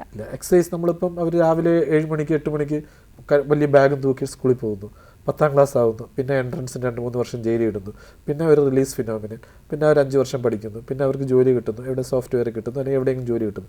അപ്പം അത് സ്വാഭാവികമായിട്ടുള്ളതാണ്, നമുക്കും ചെയ്യാൻ പറ്റില്ല. പിന്നെ അതായത് നമുക്കിതിനകത്ത് പിന്നെ അതിനിടയ്ക്ക് ഒരു 25-ാമത്തെ വയസ്സിൽ 20-ാം വയസ്സിൽ കല്യാണം കഴിക്കുന്നു, അവർക്ക് കുട്ടി ഉണ്ടാകുമ്പോഴത്തേക്കും നമുക്ക് പ്രസവ സമയത്ത് അല്ലെങ്കിൽ ഗർഭിണിയായിരിക്കുന്ന സമയത്ത് നെഗറ്റീവ് കാൽസ്യം ബാലൻസ് ആണ്. കാരണം 2 ജീവനാണ്. അപ്പോൾ അവിടെ കാൽസ്യം നമ്മൾ സ്റ്റോക്കിൽ നിന്നാണ് എടുക്കേണ്ടത്. പിന്നെ പ്രസവം കഴിഞ്ഞിട്ട് മുലപ്പാൽ കൊടുക്കുന്നു, അവിടെ കാൽസ്യം എവിടെ നിന്നാണ് വരുന്നത്? നമ്മുടെ എല്ലിൽ നിന്നാണ് വരുന്നത്. അപ്പോൾ നമുക്ക് ചെയ്യാൻ പറ്റുന്ന ഒരു കാര്യം മാത്രമേ ഉള്ളൂ, ഈ വളർച്ച, അതായത് ഗ്രോത്ത് നടക്കുന്ന സമയം, അതായത് 14-15 വയസ്സ് വരെയാണ് ഗ്രോത്ത് നടക്കുന്നത്. ആ സമയത്ത് നമ്മുടെ ബോഡി മാസ്, അത് 18 വയസ്സ് വരെ ഒന്ന് കൂട്ടാം, അല്ലെങ്കിൽ 20 വയസ്സ് വരെ ഒന്ന് കൂട്ടാം. ആ സമയത്ത് നമ്മുടെ ബോഡി മാസ് കൂട്ടുക. എങ്ങനെ ബോഡി മാസ് കൂട്ടേണ്ടത്? കൊഴുപ്പല്ല, എക്സസൈസ് ചെയ്യുക. എക്സസൈസ് ചെയ്ത് മസിലുണ്ടാകും. നേരത്തെ പറയുന്നത് മസിൽസ് ഉണ്ടാകുക. മസിൽസ് ഉണ്ടാകുമ്പോഴത്തേക്കും അസ്ഥികൾക്കുള്ള ബ്ലഡ് സപ്ലൈ ഉണ്ടാകുന്നു. അപ്പോൾ സ്വാഭാവികമായി ഒരു സബ്സ്ട്രേറ്റും കൂടെ കൊടുക്കണം. അതനുസരിച്ചുള്ള പോഷകമൂല്യമുള്ള ആഹാരം, പ്രോട്ടീൻസ്, മസിൽസ് ഉണ്ടാവണമെന്നുണ്ടെങ്കിൽ പ്രോട്ടീൻസ് കഴിക്കണം. പ്രോട്ടീൻസ് ഉള്ള ആഹാരം കഴിക്കുക, എക്സസൈസ് ചെയ്ത് മസിൽ മാസ് ഉണ്ടാക്കി ഒരു ബാലൻസ് ഉണ്ടാക്കി വെക്കുക. ഈ പ്രഗ്നൻസിയും ലാക്ടേഷനും നമുക്ക് ഒരിക്കലും ഒഴിവാക്കാൻ പറ്റാത്ത, സ്ത്രീകളെ സംബന്ധിച്ചോളം നമ്മൾ ഒഴിവാക്കാൻ പറ്റത്തില്ല. അത് 2 നെഗറ്റീവ് കാൽസ്യം ബാലൻസ് ആണ്. അപ്പോൾ നെഗറ്റീവ് ആകാതിരിക്കാൻ വേണ്ടി നമ്മൾ നേരത്തെ കുറച്ച് പോസിറ്റീവ് അധികം ഉണ്ടാക്കി വെക്കണം. പിന്നെ 30 വയസ്സ് കഴിഞ്ഞാൽ ബോഡിയിൽ നിന്നും ക്രമമായി കാൽസ്യം ലോസാണ്. 30 വയസ്സ് വരെ കാൽസ്യം ഫോർമേഷനും കാൽസ്യം ലോസും ഒരേപോലെയാണ്. 30 വയസ്സ് കഴിഞ്ഞാൽ കാൽസ്യം ലോസ് എക്സീഡ്സ് ഫോർമേഷൻ. അപ്പോൾ എന്ത് പറ്റും, കുറച്ച് കാൽസ്യം നഷ്ടപ്പെട്ടുകൊണ്ടിരിക്കും. 50 വയസ്സാകുമ്പോഴത്തേക്കും പിന്നെയും ആർത്തവവിരാമം, പിന്നെ കുറച്ച് അങ്ങോട്ട് പോകുമ്പോഴത്തേക്കും ഏജിൻ്റെ മറ്റേ ഏജ് റിലേറ്റഡ് ഓസ്റ്റിയോപോറോസിസ് എല്ലാം കൂടി വരുമ്പോഴത്തേക്കുമാണ് ബുദ്ധിമുട്ട്. ഏറ്റവും important build up your bone mass before your pregnancy and lactation. അതായത് അതാണ് പണ്ടത്തെ അമ്മമാരൊക്കെ പ്രസവരക്ഷ എന്നൊക്കെ പറഞ്ഞ് ആൾക്കാർക്ക് വലിച്ചു വരെ തിന്നാനൊക്കെ കൊടുക്കുന്നത് കണ്ടിട്ടില്ലേ? അതൊക്കെ കുറച്ച് പ്രോട്ടീൻസ് കിട്ടിക്കോട്ടെ എന്നൊക്കെ വിചാരിച്ചിട്ടാണ് പയറും കടലയൊക്കെ കൂടുതലായി കൊടുക്കുന്നത്. അതുകൊണ്ടാണ്. കാരണം അവർക്കറിയാം അത് സമയത്ത് അത് രണ്ട് ജീവനാണ് വയറ്റിൽ കിടക്കുന്നത്. 2 വന്നാൽ പിന്നെ പാല് കൊടുക്കണം. അപ്പോൾ ആ നെഗറ്റീവ് വരാതിരിക്കാൻ വേണ്ടി. പക്ഷേ 20-ന് മുമ്പ് ബിൽഡപ്പ് ചെയ്താലേ അത് നമുക്കൊരു ബാലൻസ് ഉണ്ടാവുള്ളൂ, റിസർവ് ഉണ്ടാവുള്ളൂ. അപ്പോൾ 20 വയസ്സിന് മുൻപേ ചെയ്തത് മാത്രമേ നമ്മുടെ ബോഡിയിൽ അതിൻ്റെ പ്രാക്ടിക്കലി. പിന്നെ നമ്മൾ കഴിക്കുന്നത് നമ്മുടെ ദൈനംദിന ആവശ്യങ്ങൾക്കുള്ളതാണ്. സർ, അപ്പോൾ ഇത് പിന്നീട് നമുക്ക് ഈ ഒരു ആഫ്റ്റർ മെനോപോസ് ആണെങ്കിൽ നമുക്ക് പിന്നീട് എന്താണ് സപ്ലിമെൻ്റ് ഉപയോഗിച്ചാണോ ഈ ഒരു കാൽസ്യം ബാലൻസ് ചെയ്യേണ്ടത്? അപ്പോൾ പൊതുവേ നമ്മുടെ അമ്മമാരാരും പിന്നീട് പോയി ഒരു ഡോക്ടറെ കാണുകയോ അതിൻ്റെ ട്രീറ്റ്മെൻറ്റ് എടുക്കുകയോ ചെയ്യാറില്ല. അപ്പോൾ അതെങ്ങനെയാണ് എന്താണ് അവർ ചെയ്യേണ്ടത് ഇതിനൊരു പരിഹാരമായിട്ട്? 2 കാര്യങ്ങൾ ചെയ്യാം. ഒന്ന്, അവർ എക്സസൈസ് ചെയ്യണം. അസ്ഥിശോഷണം പോലെ മസിലിനും വേസ്റ്റിംഗ് ഉണ്ടാവും. അപ്പോൾ അത് നഷ്ടപ്പെട്ടു പോകാതെ അവർ നടക്കാൻ പോകണം, എക്സസൈസ് ഒക്കെ ചെയ്യണം. 2, കാൽസ്യം കണ്ടെയ്നിങ് സപ്ലിമെൻറ്റ്സോ അല്ലെങ്കിൽ കാൽസ്യം അധികം അടങ്ങിയിട്ടുള്ള ഭക്ഷണങ്ങൾ കൂടുതൽ കഴിക്കാനായിട്ട് ശ്രദ്ധിക്കുക. പക്ഷേ കക്ക, ചെറിയ മത്സ്യം, നത്തോലി, കാരൽ, ചാള അതുപോലത്തെ ചെറിയ മത്സ്യങ്ങൾ കഴിക്കുക. പ്രോട്ടീൻസ് അടങ്ങിയ ഭക്ഷണം ധാരാളം കഴിക്കുക. പിന്നെ യാതൊരു കാരണവശാലും ഒരു വീട്ടിനകത്തിരിക്കാൻ പാടില്ല. ഒന്നുമില്ലെങ്കിലും അടുത്തുള്ള വീടുകളിൽ പോവുക, അല്ലെങ്കിൽ അമ്പലത്തിൽ പോവുക, അല്ലെങ്കിൽ എല്ലാ ഫംഗ്ഷനും പോവുക, ഒരു മണിക്കൂറെങ്കിലും വെയിൽ കൊള്ളുക. ഇതൊക്കെ ചെയ്യുമ്പോഴത്തേക്കും തന്നെ വൈകുന്നേരമല്ല, ഐഡിയലി പറയുന്നത് 11 മണി തൊട്ട് 3 മണി വരെയുള്ള വെയിലാണ്. പക്ഷെ എന്നാലും കൊള്ളാവുന്ന വെയിൽ ഒരു 1/4 മണിക്കൂറെങ്കിലും ഒരു ദിവസം കൊള്ളുക. ഇതൊക്കെ ഉണ്ടെങ്കിൽ നമുക്കത് കുറച്ച് ഡിലേ ചെയ്യിക്കാനേ സാധിക്കുകയുള്ളൂ. അപ്പോൾ ഈ സാർ പറഞ്ഞ പോലെ പോസ്റ്റ് മെനോപോസിന് ശേഷം ഒരു കൺസൾട്ടേഷൻ നല്ലതാണല്ലേ? അതിപ്പം ഞാൻ വേണ്ടെന്ന് ഞാൻ പറയത്തില്ല. കാരണം കൺസൾട്ട് ചെയ്തിരിക്കുന്ന എന്തെങ്കിലും ഒരു കംപ്ലയിൻ്റ് ഉണ്ടെങ്കിൽ കൺസൾട്ട് ചെയ്യണമെന്ന് പറഞ്ഞാൽ ഈ 50 വയസ്സെന്നൊരു 50 വയസ്സിന് മേളിലെന്ന് പറയുമ്പോഴത്തേക്കും നമുക്ക് പല വൃത്തികെട്ട രോഗങ്ങൾ, അതായത് ചികിത്സിക്കാൻ ബുദ്ധിമുട്ടുള്ളതും രോഗിക്ക് തന്നെ ഡാമേജ് ആയി വരാനുള്ള അസുഖങ്ങളും വരുന്നത്. ഉദാഹരണത്തിന് ക്യാൻസറുകൾ വരാം, TB വരാം, പിന്നെ ഇൻഫെക്ഷൻസ് വരാം, നമ്മുടെ ഇമ്മ്യൂണിറ്റി കുറയുമ്പോഴത്തേക്കും ഉണ്ടാകുന്ന ബുദ്ധിമുട്ടുകൾ വരാം. ഇതെല്ലാം കണ്ടുപിടിക്കണമെങ്കിൽ ഒരു കംപ്ലയിൻറ്റ് വരുമ്പോഴത്തേക്കും ഇത് തേയ്മാനമൊന്നും പറഞ്ഞ് നിൽക്കാതെ ഒരു ഡോക്ടറെ കണ്ടിരിക്കുന്നത് തീർച്ചയായും നല്ലതാണ്. ഓക്കെ ഡോക്ടർ, നമുക്ക് വാട്സപ്പിലൊരു പ്രേക്ഷകനൊരു സംശയം ചോദിച്ചിട്ടുണ്ട്. പത്തനംതിട്ടയിൽ നിന്ന് റോയിയാണ്. എനിക്ക് സ്ഥിരമായി ഷോൾഡർ വേദന വരാറുണ്ട്. 47 വയസ്സാണ് പ്രായം. ഓർത്തോ ഡോക്ടേഴ്സിനെ കാണിക്കുമ്പോൾ നീർക്കെട്ട് എന്നാണ് പറയുന്നത്. ഇതിനെന്തെങ്കിലും ശാശ്വത പരിഹാരമുണ്ടോ എന്നാണ് ചോദിച്ചിട്ടുള്ളത്. ഇത് ഞാൻ നേരത്തെ പറഞ്ഞ വാട്സാപ്പിലൂടെ നമുക്ക് ചികിത്സിക്കേണ്ട ഒരു ഇതല്ല. നീർക്കെട്ടിന് പല കാരണങ്ങളുണ്ട്. അത് ഇൻഫ്ലമേറ്ററി ആകാം, ഇൻഫെക്റ്റീവ് ആകാം, നിയോപ്ലാസ്റ്റിക് ആകാം, ഡീജനറേറ്റീവ്. അതായത് ഇൻഫ്ലമേഷൻ എന്ന് പറഞ്ഞാൽ വാദത്തിൻ്റെതാകാം, ഇൻഫെക്റ്റീവ് എന്ന് പറഞ്ഞാൽ പഴുപ്പിൻ്റെതാകാം, പിന്നെ ഡീജനറേഷൻ തേയ്മാനത്തിൻ്റെതാകാം, പിന്നെ ട്യൂമറിൻ്റെതാകാം. രണ്ടാണെങ്കിലും നമുക്ക് എക്സ്റേയും ബ്ലഡും ടെസ്റ്റും എല്ലാം ടെസ്റ്റ് ചെയ്ത് നോക്കിയതിന് ശേഷം മാത്രമേ ഇതിൻ്റെ കാരണം കണ്ടെത്തിയിട്ട് പറയാൻ പറ്റുള്ളൂ. പിന്നെ 2 തോളിനും വേദന ഉണ്ടെങ്കിൽ നമ്മൾ തീർച്ചയായും ആദ്യം വേണ്ടി ശ്രദ്ധിക്കേണ്ടത് കഴുത്ത് സെർവൈക്കൽ സ്പോണ്ടൈലോസിസ് റൂൾ ഔട്ട് ചെയ്യുക എന്നുള്ളതാണ്. പിന്നെ ഏറ്റവും ഇമ്പോർട്ടൻ്റ് ആയിട്ടുള്ളത് ഇടതുവശത്തെ തോൾ വേദനയാണെന്നുണ്ടെങ്കിൽ നമ്മൾ തീർച്ചയായിട്ടും ഒരു ഹൃദ്രോഗ വിദഗ്ധനെയാണ് ആദ്യമായി കാണിക്കേണ്ടത്. വലതുവശത്താണെങ്കിൽ ഗ്യാസ്ട്രോ എന്നും പറയും. കാരണം അവർ റെഫേർഡ് പെയിൻ വരാണ്ട് 2 സ്ഥലങ്ങളാണ്. അപ്പോൾ അത് രണ്ടും നമ്മുടെ മനസ്സിലുണ്ടായിരിക്കണം. ഈ തോളുവേദന എന്ന് വെച്ചാൽ അസ്ഥികളുടെ മാത്രമാകണമെന്നില്ല, ഹാർട്ടിൽ നിന്നുള്ള റെഫേർഡ് പെയിനും ആകാം.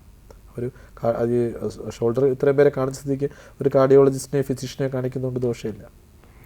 ഓക്കെ ഡോക്ടർ, നമുക്ക് മറ്റൊരു കാര്യം സംസാരിക്കാനുള്ളത് സാർ വ്യായാമമാണ്. അപ്പോൾ ഇപ്പോൾ ഒരുപാട് ജിമ്മിൽ വർക്കൗട്ട് ചെയ്യുന്നവരുണ്ട്. അപ്പം രാവിലെയും വൈകുന്നേരവും വർക്കൗട്ട് ചെയ്യുന്നവർ വരെയുണ്ട്. അപ്പോൾ ഇത് എത്രത്തോളം നല്ലതാണ്? കാരണം ഒരുപാട് എക്സസൈസ് ഓവറായിക്കഴിഞ്ഞാൽ നമ്മുടെ അസ്ഥിയെ അത് ബാധിക്കുമോ? അതെങ്ങനെയാണ്? അസ്ഥിയെ ബാധിക്കുന്നതിനേക്കാൾ അധികമായാൽ അമൃതം വിഷമെന്ന് പറഞ്ഞതുപോലെ നമ്മൾ ഓവർ എക്സസൈസ് ചെയ്ത് കഴിഞ്ഞാൽ നമുക്ക് ഈ മസിൽസ് എല്ലാം അസ്ഥിയിൽ അറ്റാച്ച് ചെയ്തിട്ടുള്ളത് ടെൻഡൻ എന്നൊരു സാധനം കൊണ്ടാണ്. അത് ചിലപ്പോൾ റപ്ചർ ചെയ്ത് പോകാനുള്ള സാധ്യതയുണ്ട്. പിന്നെ മസിൽ നമുക്ക് ആവശ്യമാണ്. നേരത്തെ ഞാൻ സൂചിപ്പിച്ചതുപോലെ നമ്മുടെ അസ്ഥിക്കുള്ള ബലം ഉണ്ടാക്കാനായിട്ട് നമുക്ക് മസിൽ ബിൽഡപ്പ് ചെയ്യേണ്ട ആവശ്യമാണ്. പക്ഷെ അധികമായിട്ട് നമ്മൾ ഒരുപാട് ബിൽഡപ്പ് ചെയ്യുമല്ലോ. ഒരു 6 പാക്കും അല്ലെങ്കിൽ അതിന് മേലെ ഒരു നല്ല ബോഡി നല്ല ഫിറ്റായിട്ടുള്ള ഒരാൾക്ക് ഒരു 50-55 വയസ്സാകുമ്പോഴത്തേക്കും തീർച്ചയായിട്ടും അത് ഒരു അസ്ഥി ശോഷണം പോലെ മസിലിന് ശോഷണം ഉണ്ടായിട്ട് അവിടെ ഇവിടെയൊക്കെ തൂങ്ങിക്കിടക്കാറുണ്ട്. പക്ഷെ നമുക്ക് അധികമാകാതെ എക്സസൈസ് ചെയ്യണമെന്നുള്ളതാണ്. പിന്നെ അതിന് പലരും ബോഡി ബിൽഡിങ്ങിൻ്റെ ഭാഗമായിട്ട് സ്റ്റീറോയിഡ്സ് ഉപയോഗിക്കും. അതും ഡോക്ടർമാരുടെ അനുവാദം ഇല്ലാതെ. ക്വാളിഫൈഡ് ആയിട്ട് ഞാൻ ആരും കുറ്റം പറയാൻ ഉദ്ദേശിക്കുന്ന അവസരം ഉപയോഗിക്കുന്നില്ല. ജിമ്മിലൊക്കെ പോകുന്നവർക്ക് പ്രോട്ടീൻ പൗഡർ എന്നൊക്കെ പറഞ്ഞ് മസിൽ മാസം ഉണ്ടാക്കാനായിട്ട് കൊടുക്കുന്നതായിട്ട് പറയപ്പെടുന്നു. ചിലർ നമ്മൾ എന്താ പറയുക, ഈ ഒളിമ്പിക്സിനൊക്കെ ആൾക്കാർ ഇഞ്ചക്ഷൻ എടുക്കുന്നുണ്ട്, ഉത്തേജക മരുന്നുകൾ പോലെയാണ് ഇതൊക്കെ തീർച്ചയായും ഭയങ്കര ഹാംഫുള്ളാണ്. നമ്മുടെ അസ്ഥികളുടെ ശരിയായിട്ടുള്ള ആരോഗ്യത്തിന് എത്തരത്തിലുള്ള വ്യായാമമാണ് സർ നമ്മൾ ശീലിക്കേണ്ടത്? അതായത് ഇപ്പോൾ ഒരു ചെറിയൊരു കുട്ടിയാണെങ്കിൽ പോലും അവർ എന്ത് വ്യായാമ മുറകളാണ് ശീലിച്ച് വരേണ്ടത്? കാരണം നടക്കണം എന്ന് പറയാറുണ്ട്. അപ്പോൾ ഈ നടക്കുന്നത് മാത്രം മതിയോ? എന്തൊക്കെയാണ് നമ്മൾ ചെയ്യേണ്ടത്? നമുക്ക് ദേഹത്തിന് ഒരുപാട് മസിൽസ് ഉണ്ട്, ഒരുപാട് എല്ലാം ഉണ്ട്.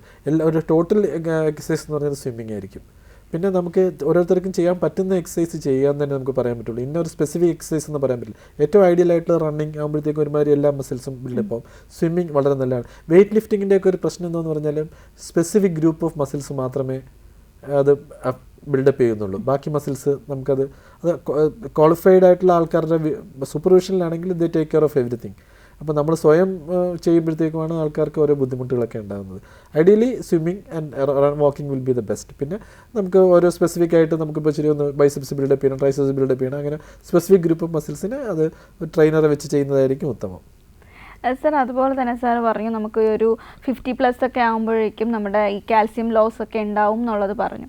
അപ്പോൾ ഈ ഒരു സമയത്തായിരിക്കും ഒരുപാട് ലൈഫ് സ്റ്റൈൽ ഡിസീസുകളും ഒരുപാട് അതിന് മരുന്ന് കഴിക്കുന്നവരും ഒരുപാടുണ്ടാവും, കഴിക്കാത്തവരുണ്ടായില്ല. അതെ. അപ്പോൾ ആ ഒരു കാലഘട്ടത്തിൽ ഈ നമ്മുടെ അമ്മമാരും അതുപോലെ അച്ഛന്മാരും ഉൾപ്പെടെയുള്ളവർ അവരെങ്ങനെയുള്ള ഫുഡാണ് കഴിക്കേണ്ടത്? കാരണം അവരൊക്കെ ഡയറ്റിലൂടെ കടന്നു പോകുന്നവരായിരിക്കും. അപ്പോൾ അവർക്ക് എന്തൊക്കെ പോഷകസമൃദ്ധമായ എന്തൊക്കെ ആഹാരങ്ങൾ ഉൾപ്പെടുത്തിയാൽ അവർക്ക് ഈ പറഞ്ഞ പോലെ ഒരു ആരോഗ്യപരമായി മുന്നോട്ട് പോകാൻ പറ്റും? ഇതിനകത്ത് രണ്ട് കാര്യങ്ങൾ സംഭവിക്കുന്നു. ഒന്ന് അസ്ഥി ശോഷണം, ഒന്ന് മസിൽസിൻ്റെ ശോഷണം. അസ്ഥിക്ക് ഉണ്ടാകുന്നത് കാൽസ്യം കണ്ടെയ്നിങ് ഫുഡ്, മറ്റേ തൊലി, കാരൽ, മറ്റേ കക്ക, അങ്ങനെ കാൽസ്യമുള്ള മരുന്നുകൾ കഴിക്കുക. മറ്റേത് ഇലക്കറികൾ, മറ്റേ പ്രോട്ടീൻസാണ് കൂടുതൽ കഴിക്കുന്നത്. മസിൽ ലോസിനുണ്ടായിരിക്കണം പ്രോട്ടീൻസ് കഴിക്കുക. ഇതിലെല്ലാത്തിൻ്റെയും കൂടെ ചെയ്യാനുള്ളത് അവർ കിടക്കാൻ പാടില്ല.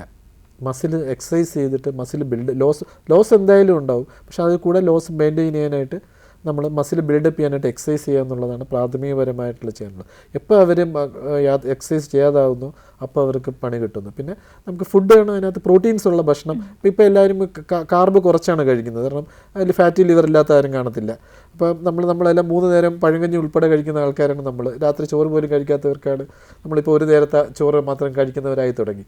അത് ആഹാരത്തിൽ കാർബോഹൈഡ്രേറ്റ്സ് കുറയ്ക്കണമെന്നുള്ളതാണ് ഇപ്പോഴത്തെ ഒരു current concept. Anything white has to be avoided എന്നുള്ളതാണ്. ഷുഗർ ആണെങ്കിലും അരിയാഹാരമാണെങ്കിലും എല്ലാം കുറയ്ക്കണം എന്നുള്ളതാണ്. ഒരു നേരത്തെ ആഹാരം പകരം കൂടുതൽ പച്ചക്കറികളും പ്രോട്ടീൻസും അടങ്ങിയ ആഹാരം കഴിക്കുക എന്നുള്ളതാണ്. കാൽസ്യം മാത്രമല്ല പ്രോട്ടീൻസും കൂടെ വേണം. ഓക്കെ ഡോക്ടർ, നമുക്ക് വാട്സപ്പിൽ ഒരു ക്വസ്റ്റ്യൻ വന്നിട്ടുണ്ട്. പാലോട് നിന്നും ശൈലജയാണ് ചോദിച്ചിട്ടുള്ളത്. 55 വയസ്സുണ്ട്. അപ്പോൾ ഇനി യോഗ ചെയ്യുന്നുണ്ട്. യോഗ ചെയ്യുന്നത് ഒരു മസിൽ സ്ട്രെങ്തനിങ്ങിനുള്ള ഒരു വ്യായാമ മുറയാണോ? ഇത് കണ്ടിന്യൂ ചെയ്യാമോ എന്നുള്ളതാണ് ചോദിച്ചിട്ടുള്ളത്. എത്ര നാൾ യോഗ ചെയ്യാൻ പറ്റുമോ അത്രയും നാൾ യോഗ ചെയ്യണമെന്ന് ഞങ്ങൾ അഡ്വൈസ് ചെയ്യാം. കാരണം അത് ഫ്ലെക്സിബിലിറ്റിയാണ്. യോഗ ചെയ്യുന്നതുകൊണ്ട് നമ്മുടെ മസിൽസും എല്ലാം ഫ്ലെക്സിബിൾ ആവും. മസിലെല്ലാം മൂവ് ചെയ്യുമ്പോഴത്തേക്കും ബ്രീത്തിങ് എക്സസൈസ് ആയിക്കോട്ടെ അല്ലാത്ത എക്സസൈസ് ആയിക്കോട്ടെ യോഗ ചെയ്യുമ്പോഴത്തേക്കും എല്ലാ മസിൽസും നമുക്ക് ഒന്ന് സ്റ്റിമുലേറ്റഡ് ആവും. മസിൽ സ്റ്റിമുലേറ്റഡ് ആകുമ്പോഴത്തേക്കും സ്വാഭാവികമായി രക്തഓട്ടം ഉണ്ടാകും. പിന്നെ നമ്മുടെ പീസ് ഓഫ് മൈൻഡ് കൂടെ കിട്ടും. യോഗയൊക്കെ എപ്പോഴും ഒരു തെറാപ്യൂട്ടിക് വാല്യൂവിനേക്കാളും ഒരു എന്താ പറയുക ഒരു വെൽനെസ്സിന് ഒത്തിരി നല്ലതാണ്. ഓക്കെ ഡോക്ടർ, നമുക്ക് അതുപോലെ നമുക്ക് ഒഴിവാക്കാൻ പറ്റാത്ത ഉള്ളൊരു പ്രശ്നമാണ് നമ്മുടെ കുട്ടികളുടെ സ്കൂൾ ബാഗ്. അപ്പോൾ അവർ പലപ്പോഴും നമുക്ക് പോലും എടുത്താൽ പൊങ്ങാത്ത രീതിയിലുള്ള സ്കൂൾ ബാഗുമായിട്ടാണ് ബാക്ക് പാക്ക് ഇട്ടിട്ട് പോകുന്നത്. അപ്പോൾ ഇത് എത്രത്തോളം അവരുടെ ഹെൽത്തിനെ അഫക്റ്റ് ചെയ്യും? ഞാൻ നേരത്തെ സൂചിപ്പിച്ചായിരുന്നു, കുട്ടികൾക്ക് വളർച്ച ഉണ്ടാകുന്ന പ്രായം 8 മുതൽ ഒരു 6-7 വയസ്സ് മുതലാണ് അവർ 15, 16, 17 വയസ്സ് വരെയാണ് അവർക്ക് ഹൈറ്റ് ഉണ്ടാകുന്നത്. മെയിൻലി നമ്മുടെ മുട്ടിനും കശേരിക്കലിലുമാണ് ഹൈറ്റ് ഉണ്ടാകുന്നത്. ആ കശേരിക്കലിൽ ആ സമയത്ത് ഒരു വെയിറ്റ് ബാഗ് വെക്കുന്നത് അത് അവർക്ക് എന്താണ് തുമ്പിയെ കൊണ്ട് കല്ലടിപ്പിക്കുന്ന പോലെയാണ്. അവരെ കൊണ്ട് താങ്ങുന്നില്ല. പലരും കൂനിപ്പോണതും പലർക്കും പോസ്റ്ററലായിട്ടുള്ള പ്രോബ്ലം വരുന്നതും. നമ്മൾ കുട്ടികളുടെ നടുവേദന വന്നു കഴിഞ്ഞാൽ ഫസ്റ്റ് തിങ് നമ്മൾ ഡയഗ്നോസ് ചെയ്യുന്നത് സാരമില്ല, ഇത് ഗ്രോയിങ് പെയിൻസ് എന്ന് പറയും. വളർച്ച അസ്ഥികൾ ഇങ്ങനെ ഇരിക്കുന്ന അസ്ഥി ഇത്രയും വളരുന്നതിന് ഗ്രോയിങ് പെയിൻസ് എന്ന് പറയും. അത് ഈ വളരുന്ന സമയത്ത്, അതായത് പിള്ളേരുടെ അസ്ഥികൾ പ്ലാസ്റ്റിക് പോലത്തതാണ്, ഇങ്ങനെ ഒരു സാധനം ഇങ്ങനെ വലിയും. അത് പൊട്ടൽ പോലെ തന്നെയാണ് വലിയുന്നതെന്ന് പറയുന്നത്. ആ സമയത്ത് ഈ എടുത്താൽ പൊങ്ങാത്ത ബാഗ് കൊണ്ട് പോകുന്നത് കാണുമ്പോൾ തീർച്ചയായിട്ടും കഷ്ടം തോന്നാറുണ്ട്. അത് നമ്മുടെ സിസ്റ്റത്തിൻ്റെ ഒരു ഇൻറ്റഗ്രൽ പാർട്ടാണ്. അതിപ്പം അത് നമ്മുടെ വിദ്യാഭ്യാസം മേഖലയും വിദ്യാഭ്യാസ രീതികളും ആ രീതിയിലായതുകൊണ്ട് പുസ്തകങ്ങൾ ഒഴിവാക്കി ഒരു നോട്ട്ബുക്ക് കൊണ്ടുവരിക, അങ്ങനെയുള്ളതൊക്കെ കൊണ്ടുവന്ന ഒരു സിസ്റ്റം കൊണ്ടുവന്നാൽ പുതിയ ടീച്ചിങ് എയ്ഡ്സ് ഉണ്ട്, പുസ്തകങ്ങൾ ഒഴിവാക്കി ടീച്ചിങ് എയ്ഡ്സ് ഉണ്ട്, ആ രീതിയിലേക്ക് കൊണ്ടുവന്നാൽ ഒരുപക്ഷെ ഈ പിള്ളേരെ കൊണ്ട് നടുവേദന ഒഴിവാക്കാൻ പറ്റും. ഈ വളരുന്ന പ്രായത്തിൽ അവർക്കുണ്ടാകുന്ന ഒരു ട്രോമ തന്നെയാണ് ഈ വെയിറ്റ് എടുക്കുന്നത്. അപ്പോഴുണ്ടാകുന്ന ഒരു ഡാമേജ് അത് ചിലപ്പം ലൈഫ് ലോങ് ആയിട്ട് ചിലപ്പോൾ നിൽക്കാറുണ്ട് ചിലർക്ക്. ഡോക്ടർ, അതുപോലെ തന്നെ ഇപ്പോൾ നമുക്ക് ഈ ഡെഫിഷ്യൻസിയുടെ കാരണങ്ങൾ പറഞ്ഞ് ഇപ്പോൾ പലപ്പോഴും പലതരത്തിലുള്ള സപ്ലിമെൻ്റ് എടുക്കുന്നവരുടെ എണ്ണം കൂടുതലാണ്. ഇപ്പോൾ ഈ ഇൻഫ്ലുവൻസേഴ്സ് പറയുന്നു എന്ന് പറഞ്ഞിട്ട് സപ്ലിമെൻ്റ് എടുക്കാറുണ്ട്. അങ്ങനെ ഒത്തിരി സപ്ലിമെൻ്റ്, അങ്ങനെ ഒരു ഡോക്ടറിൻ്റെ നിർദ്ദേശം ഇല്ലാതെ തന്നെ സപ്ലിമെൻ്റ് എടുക്കുന്നവർ നമുക്ക് ചുറ്റുമുണ്ട്. വൈറ്റമിൻ ഡി ഉൾപ്പെടെയുള്ള സപ്ലിമെൻറ്റ്സ് എടുക്കുന്നവരുണ്ട്. അപ്പോൾ അമിതമായി ഇത്തരത്തിലുള്ള അല്ലെങ്കിൽ ഒരു ശരിയായ ഒരു നിർദ്ദേശം ഇല്ലാതെ ഇത്തരത്തിലുള്ള സപ്ലിമെൻറ്റുകൾ ഉപയോഗിക്കുന്നത് കൊണ്ട് എന്തെങ്കിലും പ്രശ്നങ്ങൾ ഉണ്ടാകാറുണ്ടോ? തീർച്ചയായിട്ടും. നേരത്തെ പറഞ്ഞ അധികമായാൽ അമൃതം വിഷമാണ്. ഹൈപ്പർ വൈറ്റമിനോസിസ് എന്ന് പറഞ്ഞാൽ നമ്മൾ ഒരുപാട് വൈറ്റമിൻ കഴിക്കുന്നതിന് വരുന്നതാണ്. അത് വൈറ്റമിൻ ഡി ആയിക്കോട്ടെ, വൈറ്റമിൻ എ ആയിക്കോട്ടെ. വൈറ്റമിൻ ഡി നമുക്ക് സത്യം പറഞ്ഞാൽ ആവശ്യത്തിന് നമുക്ക് നമ്മുടെ എക്സ്പോഷർ ടു സൺലൈറ്റ് കിട്ടും.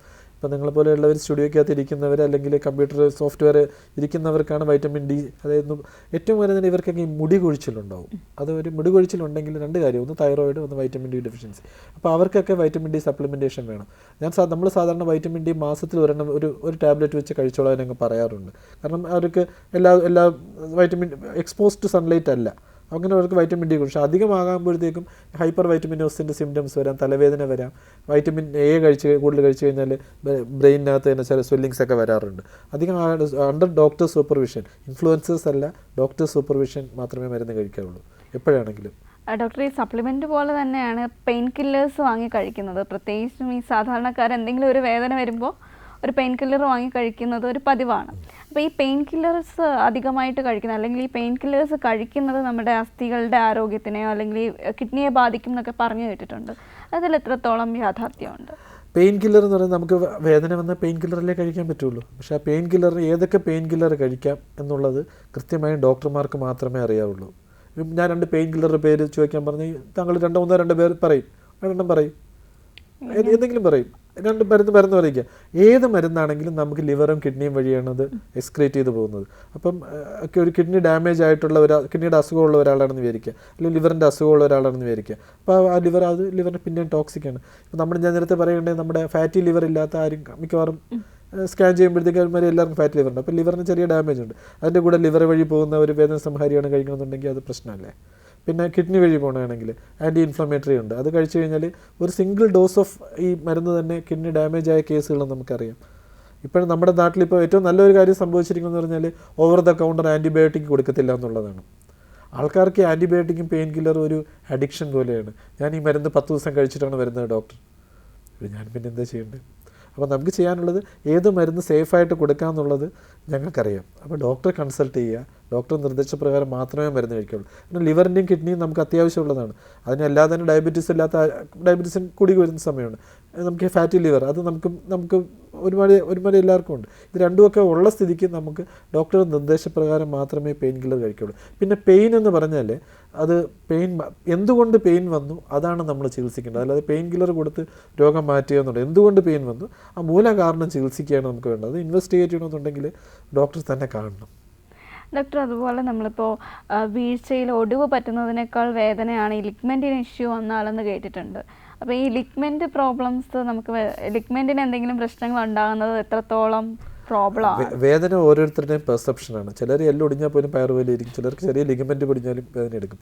അപ്പോൾ ലിഗമെൻറ്റിൻ്റെ പ്രശ്നം എന്ന് പറഞ്ഞാൽ നമുക്കത് എക്സ്റേയിൽ മിക്കവാറും കാണാൻ പറ്റത്തില്ല. അപ്പോൾ അത് നമ്മൾ സാധാരണ ഒരു ഡോക്ടറെ കാണിക്കുന്ന എക്സ്റേയിൽ കുഴപ്പമൊന്നുമില്ല എന്ന് പറയും. അപ്പം അതിനെ നമ്മൾ സ്പ്രെയിൻ എന്ന് പറയും. അസ്ഥി പൊട്ടിയാൽ എന്തായാലും രോഗിക്ക് നടക്കാൻ പറ്റില്ല. അതിന് ഒബ്വിയസ്ലി അതിനകത്തുള്ള ചേഞ്ചസ് കാണാൻ പറ്റും. പെയിൻ കാണും, സ്വെല്ലിങ് കാണും, നീര് കാണും, പിന്നെ വളഞ്ഞിരിക്കും. അത് നമുക്ക് തീർച്ചയായും ചികിത്സ എടുക്കും. ഈ ലിഗമെൻറ്റ് ഇഞ്ചുറി അത് ഓവർലുക്ക് ചെയ്യും, എക്സ്റേയിലൊന്നും കാണത്തില്ല, അവരതും കൊണ്ടങ്ങ് നടക്കും. ഒരു ലിഗമെൻറ്റ് ഇഞ്ചുറി ഉണ്ടെങ്കിൽ അത്യാവശ്യം വേണ്ടതെന്ന് പറഞ്ഞാൽ ഞങ്ങൾ കുട്ടികളെ പഠിപ്പിക്കുന്നത് റൈസ് എന്നാണ്. Rest, ice, compression, elevation. നമ്മൾ റെസ്റ്റിന് പകരം നമ്മൾ എന്താ ചെയ്യുക? ഒന്ന് കുടയും. ഐസ് വയ്ക്കുന്നതിന് പകരം എന്താ വയ്ക്കുക? ചൂട് വയ്ക്കും. കാല് പൊക്കി വയ്ക്കുന്നതിന് പകരം നടക്കും. റെസ്റ്റ് എടുക്കുന്നേയില്ല, ബാൻഡേജ് ചുറ്റത്തുമില്ല. ഇതെല്ലാം കൊണ്ട് ലിഗമെൻറ്റ് ഇഞ്ചുറി മിസ്ഡ് ഇഞ്ചുറിയാണ്. ഈ മിസ്ഡ് ഇഞ്ചുറി എന്ന് പറയുമ്പോഴത്തേക്കും അത് ലിഗമെൻ്റ് ഉണ്ടെങ്കിൽ ഞാൻ നേരത്തെ പറഞ്ഞില്ല, ജോയിൻറ്റിൻ്റെ മൂവ്മെൻറ്റ് ഉണ്ടെങ്കിൽ ലിഗമെൻറ്റ് വേണം. ഈ ലിഗമെൻറ്റ്സ് കറക്റ്റായിട്ട് വർക്ക് ചെയ്തില്ലെങ്കിൽ സ്മൂത്ത് മൂവ്മെൻറ്റ് നടക്കത്തില്ല. അപ്പം ആർത്രൈറ്റിസ് വരും. അപ്പം 30 വയസ്സിലോ 40 വയസ്സിലോ ഉണ്ടായ ഒരു ഇഞ്ചുറി, നേരത്തെ ചോദിച്ചതുപോലെ വീണമെന്ന് ചോദിച്ചാൽ അതിനാണ്. 30 വയസ്സിലോ 40 വയസ്സിലായ ഇഞ്ചുറി അത് 50 വയസ്സാകുമ്പോഴത്തേക്കും അത് ഒരുപാട് സമയം ഉപയോഗിക്കുമ്പോഴത്തേക്കും ആ റീപ്ലേസ്മെൻറ്റിലോട്ട് പോകും. വേദന ഓരോരുത്തരുടെയും പെർസെപ്ഷനാണ്. നല്ല ഒടിഞ്ഞവർ കാഷ്വാലിറ്റിയിലൊന്നും മിണ്ടാതെ കിടക്കണമെന്ന് നമുക്ക് കാണാൻ പറ്റും. ലിഗമെൻറ്റ് ചുമ്മാ ചെറിയൊരു സ്പ്രെയിൻ ഉള്ളവർ അവിടെ വന്ന് കിടുക്കി മറിക്കണമെന്ന് നമുക്ക് കാണാൻ പറ്റും. അത് ഓരോരുത്തരുടെ ഒരു പെർസെപ്ഷനാണ്. അത് നമ്മളതിനെ ഒന്നും പറയാൻ പറ്റില്ല. ഡോക്ടർ ഇതിന് നമുക്ക് കീ ഹോൾ സർജറി ഇപ്പോൾ ഉണ്ടല്ലോ, കീ ഹോൾ സർജറി. അപ്പോൾ കീ ഹോൾ സർജറി ചെയ്യുന്നതാണ് കുറച്ചും കൂടി പെട്ടെന്ന് ക്യൂർ ആവുന്നത്. അല്ല, അതിപ്പോൾ ഒന്നാമത്തെ കാര്യം, ഇഞ്ചുറി ഉണ്ടെങ്കിൽ അതിനെ ഗ്രേഡ് ചെയ്യും നമ്മൾ. അത് എല്ലാ ഇഞ്ചുറിക്കും, ഫ്രാക്ചർ ആയിക്കോട്ടെ, ലിഗമെൻറ്റ് ഇഞ്ചുറി ആയിക്കോട്ടെ, എല്ലാത്തിനും സർജറി എന്നുള്ള ഒരു കൺസെപ്റ്റ് തെറ്റായ ഒരു കൺസെപ്റ്റാണ്. ഓപ്പറേഷൻ വേണമെങ്കിൽ അത് എപ്പോൾ ചെയ്യണമെന്നുള്ളതാണ് ഏറ്റവും ഇമ്പോർട്ടൻറ്റ്. കീ ഹോളിൽ നമുക്ക് പണ്ട് ഞങ്ങളെല്ലാം ഓപ്പറേഷൻ ചെയ്യുന്നത് തുറന്നാണ് ചെയ്തുകൊണ്ടിരുന്നത്. ഇപ്പം കീ ഹോൾ ശസ്ത്രക്രിയ എല്ലായിടത്തും അഡ്വാൻസ്ഡ് ആയിട്ടുണ്ട്. അത് ചെയ്യും. ആവശ്യമുണ്ടെങ്കിൽ മാത്രം ചെയ്യുക. ഒരു കോഴ്സ് ഓഫ് റെസ്റ്റ് കൊടുത്തിട്ട് അത് ഹീല് ചെയ്യുന്നില്ല എന്നുണ്ടെങ്കിൽ, അല്ലെങ്കിൽ ഹീല് ചെയ്യില്ല എന്ന് ഉറപ്പുണ്ടെങ്കിൽ നമുക്ക് ആ ഒരു ഇമ്മീഡിയറ്റ് ആയിട്ട് ചെയ്യത്തില്ല. അത് ഹീൽ ചെയ്യാനുള്ള അവസരം കൊടുത്തതിന് ശേഷമേ നമ്മൾ കീ ഹോൾ ശസ്ത്രക്രിയ ചെയ്യത്തുള്ളൂ. ഡോക്ടർ ഇപ്പോൾ പറഞ്ഞ കൂട്ടത്തിൽ ഐസ് വയ്ക്കുന്ന കാര്യം പറഞ്ഞല്ലോ. അപ്പോൾ നമുക്ക് പൊതുവേ ഉള്ളൊരു ധാരണ, എന്ത് വന്നാലും സ്പ്രെയിനൊക്കെ എന്ത് വന്നാലും നമ്മൾ ചൂട് വയ്ക്കുക അല്ലെങ്കിൽ ആവി കൊടുക്കുക എന്നാണ് പറയാറുള്ളത്. അപ്പോൾ ഏതൊക്കെ സമയങ്ങളിലാണ് നമ്മൾ ഈ ആവി കൊടുക്കേണ്ടത്, അല്ലെങ്കിൽ എപ്പോഴാണ് ഈ ഐസ് യൂസ് ചെയ്യേണ്ടത്? വളരെ നല്ലൊരു ചോദ്യം. ഐസ് വയ്ക്കുന്നത് ഇൻഫ്ലമേഷൻ കുറയ്ക്കാനാണ്. അപ്പോൾ അക്യൂട്ടായിട്ടൊരു ഇഞ്ചുറി വന്നു കഴിഞ്ഞാൽ അവിടെ ഐസാണ് വെക്കേണ്ടത്. പക്ഷേ നടുവേദനയുണ്ട്, കഴുത്തുവേദനയുണ്ട്, അവിടെ നമ്മൾ ചൂട് വയ്ക്കാൻ പറയും. അപ്പോൾ ഒരു കൗണ്ടർ ഇറിറ്റൻ്റ് ആയിട്ടാണ് അത് ചൂട് കൊടുക്കുന്നത്. ഇൻഫ്ലമേഷൻ കുറയ്ക്കാനാണ് ഐസ് വെക്കേണ്ടത്. ഇപ്പോൾ നടുവേദന, മുട്ടുവേദന, കഴുത്തുവേദന അല്ലെങ്കിൽ എന്തെങ്കിലും വേദന ഉണ്ടെങ്കിൽ അവിടെ നമ്മൾ ചൂട് വെക്കാൻ പറയും. ഒന്നുമില്ലെങ്കിൽ ഹോട്ട് വാട്ടർ ബാഗ് വെക്കാൻ പറയും, അല്ലെങ്കിൽ തോർത്ത് നനച്ച് വെക്കാൻ പറയും, ഓയിൻമെൻറ്റ് പിടിച്ച് ചൂട്. അത് കൗണ്ടർ ഇറിറ്റൻ്റ് ആണ്, അത് വേറെ ഒന്നും ചെയ്യുന്നില്ല. പക്ഷെ മറിച്ച് ഐസ് വെക്കുമ്പോഴത്തേക്കും ഇൻഫ്ലമേഷൻ കുറയും. അതായത് ലിഗമെൻറ്റ് ഇഞ്ചുറി വന്നപ്പോഴത്തേക്കും സ്വാഭാവികമായി ഉണ്ടാകുന്ന ആ ഒരു പ്രോസസ്സ് നമ്മൾ റിട്ടാർഡ് ചെയ്യുകയാണ് ചെയ്യുന്നത്. ഐസ് വെക്കണം, അവിടെയാണ്. Okay doctor. പിന്നെ അതുപോലെ നമ്മൾ ഈ ഗർഭസമയത്ത് അല്ലെങ്കിൽ ആ ഒരു പ്രഗ്നൻസി ടൈമിൽ നമ്മൾ കൊടുക്കുന്ന രക്ഷ, അല്ലെങ്കിൽ പ്രസവശേഷം കൊടുക്കുന്ന ഫുഡുകൾ, അങ്ങനെയുള്ള ആ ഒരു പ്രസവരക്ഷയിലൂടെ, പ്രസവരക്ഷ എന്ന് പറയാറുണ്ട്, അത് പിന്നീടുള്ള സ്ത്രീകളുടെ അസ്ഥിരോഗത്തിന് സാധ്യതയുണ്ടോ, അല്ലെങ്കിൽ അവരുടെ അസ്ഥിയുടെ ആരോഗ്യത്തിനെ അത് ബാധിക്കാറുണ്ടോ? ഞാനതിനെപ്പറ്റി ഒരു കമൻറ്റ് പറഞ്ഞാൽ അത് പ്രസവരക്ഷയും അമ്മമാരും ഒക്കെ നമ്മളെ ചീത്ത വിളിക്കും. അതുകൊണ്ട് ഞാൻ പറയാം, നമ്മൾ ഈ പ്രസവരക്ഷ എന്ന് പറഞ്ഞാൽ, ഞാൻ നേരത്തെ പറഞ്ഞില്ലേ, നമുക്ക് അവിടെ രണ്ട് ജീവനാണ്, അമ്മയും കുഞ്ഞും. അപ്പോൾ കുഞ്ഞിന് സഫിഷ്യൻ്റ് ആയിട്ടുള്ള പ്രോട്ടീൻസും അല്ലെങ്കിൽ ന്യൂട്രിയൻസ് കിട്ടാൻ വേണ്ടിയാണ് ഇവർക്ക് അമ്മമാർക്ക് ഭക്ഷണം അടിച്ചു കയറ്റുന്നത്. അതിനകത്ത് കൊടുക്കുന്ന സാധനങ്ങളിനകത്ത് എന്താണെന്നുള്ളത്, ഇപ്പം നമ്മൾ നാച്ചുറലി അവൈലബിൾ സാധനങ്ങളാണെങ്കിൽ കുഴപ്പമില്ല. മറ്റ് ലേഹ്യങ്ങളോടോ നമുക്കതിനെപ്പറ്റി ഞാൻ ആധികാരികമായി പറയാൻ ഞാൻ ആളല്ല. അതിനകത്ത് എന്താണുള്ളതിനെപ്പറ്റി നമുക്കറിയില്ല. അതിനകത്തുണ്ടാകുന്ന നമ്മൾ കണ്ടിട്ടില്ലേ, പ്രസവം കഴിയുമ്പോഴത്തേക്കും സ്ഥിര സ്ത്രീകൾ അമിതമായി വണ്ണം വയ്ക്കുന്നത്, അതിൻ്റെ ഒന്നും ആവശ്യമില്ല. നമുക്ക് സാധാരണമായി കഴിക്കുന്ന കൂടെ കുറച്ച് കാൽസ്യം വൈറ്റമിനും കൊടുക്കേണ്ട ആവശ്യമേ ഉള്ളൂ. പിന്നെ പ്രസവരക്ഷ നമ്മൾ ഏറ്റവും കൂടുതൽ ശ്രദ്ധിക്കേണ്ട കാര്യം, ഈ പ്രസവ സമയത്ത് നമുക്കറിയാം നമ്മുടെ ഗർഭപാത്രത്തിൻ്റെ സൈസ് ഏകദേശം ഇത്രയേ ഉള്ളൂ. ഇതിനേക്കാൾ 5 സെൻറ്റിമീറ്റർ അല്ല 5 സെൻറ്റിമീറ്ററേ ഉള്ളൂ. ഈ 5 സെൻറ്റിമീറ്റർ ഉള്ള ഗർഭപാത്രമാണ് 3.5 കിലോ ഉള്ള കുട്ടിയെ ഹോൾഡ് ചെയ്യുന്നത്. ആ കുട്ടി നമുക്ക് സ്വാഭാവികമായി നമ്മുടെ സ്വാഭാവിക പ്രസവമാണെങ്കിൽ നമ്മുടെ താഴത്തെ പുറത്തേക്ക് വരുന്നത് എക്സ്പാൻഡ് ചെയ്യണം. ആ സമയത്ത് നമ്മുടെ ലിഗമെൻറ്റ്സ് എല്ലാം സ്ട്രെച്ച് ചെയ്യും. ആ സ്ട്രെച്ച് ചെയ്ത സ്വാഭാവിക പ്രക്രിയയിലൂടെ കുട്ടി പുറത്തു വരുന്നത്. ഈ പ്രക്രിയ കഴിഞ്ഞിട്ട് ഈ ലിഗമെൻറ്റ് സ്ട്രെച്ച് ചെയ്തിരിക്കുന്നത് പൂർവ്വസ്ഥിതിയിലാകാൻ ഏകദേശം 6 മുതൽ 9 മാസം വരെ എടുക്കും. ആ സമയത്ത് സഫിഷ്യൻറ്റ് റെസ്റ്റ് എടുക്കാതെയും ആ സമയത്ത് സ്ട്രെയിൻ ചെയ്യുന്നവർക്ക് കൂടുതലായിട്ട് നടുവേദനയും അസ്ഥി സംബന്ധമായ രോഗങ്ങളും കണ്ടുപിടുന്നത്. അതുകൊണ്ടാണ് ഈ പ്രസവരക്ഷ എന്ന് പറയുന്നത്. പിന്നെ ഈ ഒരുപാട് ഭക്ഷണം കഴിച്ചിട്ട് വണ്ണം വെച്ചിട്ട് പിന്നെ അത് പോകാനും പാടായിരിക്കും. പിന്നെ നമ്മൾ ഇപ്പം എല്ലാ ജിമ്മിൽ പോയി അല്ലെങ്കിൽ എന്തെങ്കിലും ഡ്രാസ്റ്റിക് ആയിട്ടൊക്കെ ചെയ്യുമ്പോഴത്തേക്കും അതൊക്കെ തീർച്ചയായിട്ടും ദോഷം തന്നെയാണ്. ഡോക്ടർ, അതുപോലെ നമുക്ക് എല്ലാവർക്കും പറ്റുന്ന ഒരു തെറ്റാണ്, ഇപ്പോൾ റോഡിലോ അല്ലെങ്കിൽ വീട്ടിലോ ഒക്കെ വെച്ചിട്ട് ആർക്കെങ്കിലും എന്തെങ്കിലും ഒരു ഫ്രാക്ചർ ഉണ്ടായിക്കഴിഞ്ഞാൽ നമ്മൾ എങ്ങനെയെങ്കിലും ഓടിച്ച് മടക്കി എടുത്തുകൊണ്ടായിരിക്കും, അല്ലെങ്കിൽ ഒരു കാറിലൊക്കെ ഇടിച്ച് കയറ്റിയിട്ടായിരിക്കും ഹോസ്പിറ്റലിൽ എത്തിക്കുന്നത്. അപ്പോൾ നമുക്ക് ഇത്തരത്തിലൊരു സാഹചര്യത്തിൽ ഒരു രോഗിയെ എങ്ങനെയാണ് സുരക്ഷിതമായിട്ട്, അവർക്ക് കൂടുതലായി ഇഞ്ചുറി കൂടുതൽ പ്രശ്നമാകാതെ എങ്ങനെയാണ് ഒരു ഹോസ്പിറ്റൽ അല്ലെങ്കിൽ ഒരു ഡോക്ടറിൻ്റെ അടുത്ത് എത്തിക്കാൻ കഴിയും? നമ്മളെ സംബന്ധിച്ചോളം ഈ ഡാമേജ് ഇനീഷ്യൽ ഇഞ്ചുറിയിൽ ഡാമേജ് വരാനുള്ള ഡാമേജ് ആയി കഴിഞ്ഞു. അത് അതിനകത്ത് ഗോൾഡൻ അവർ എന്നൊരു സംഭവമുണ്ട്.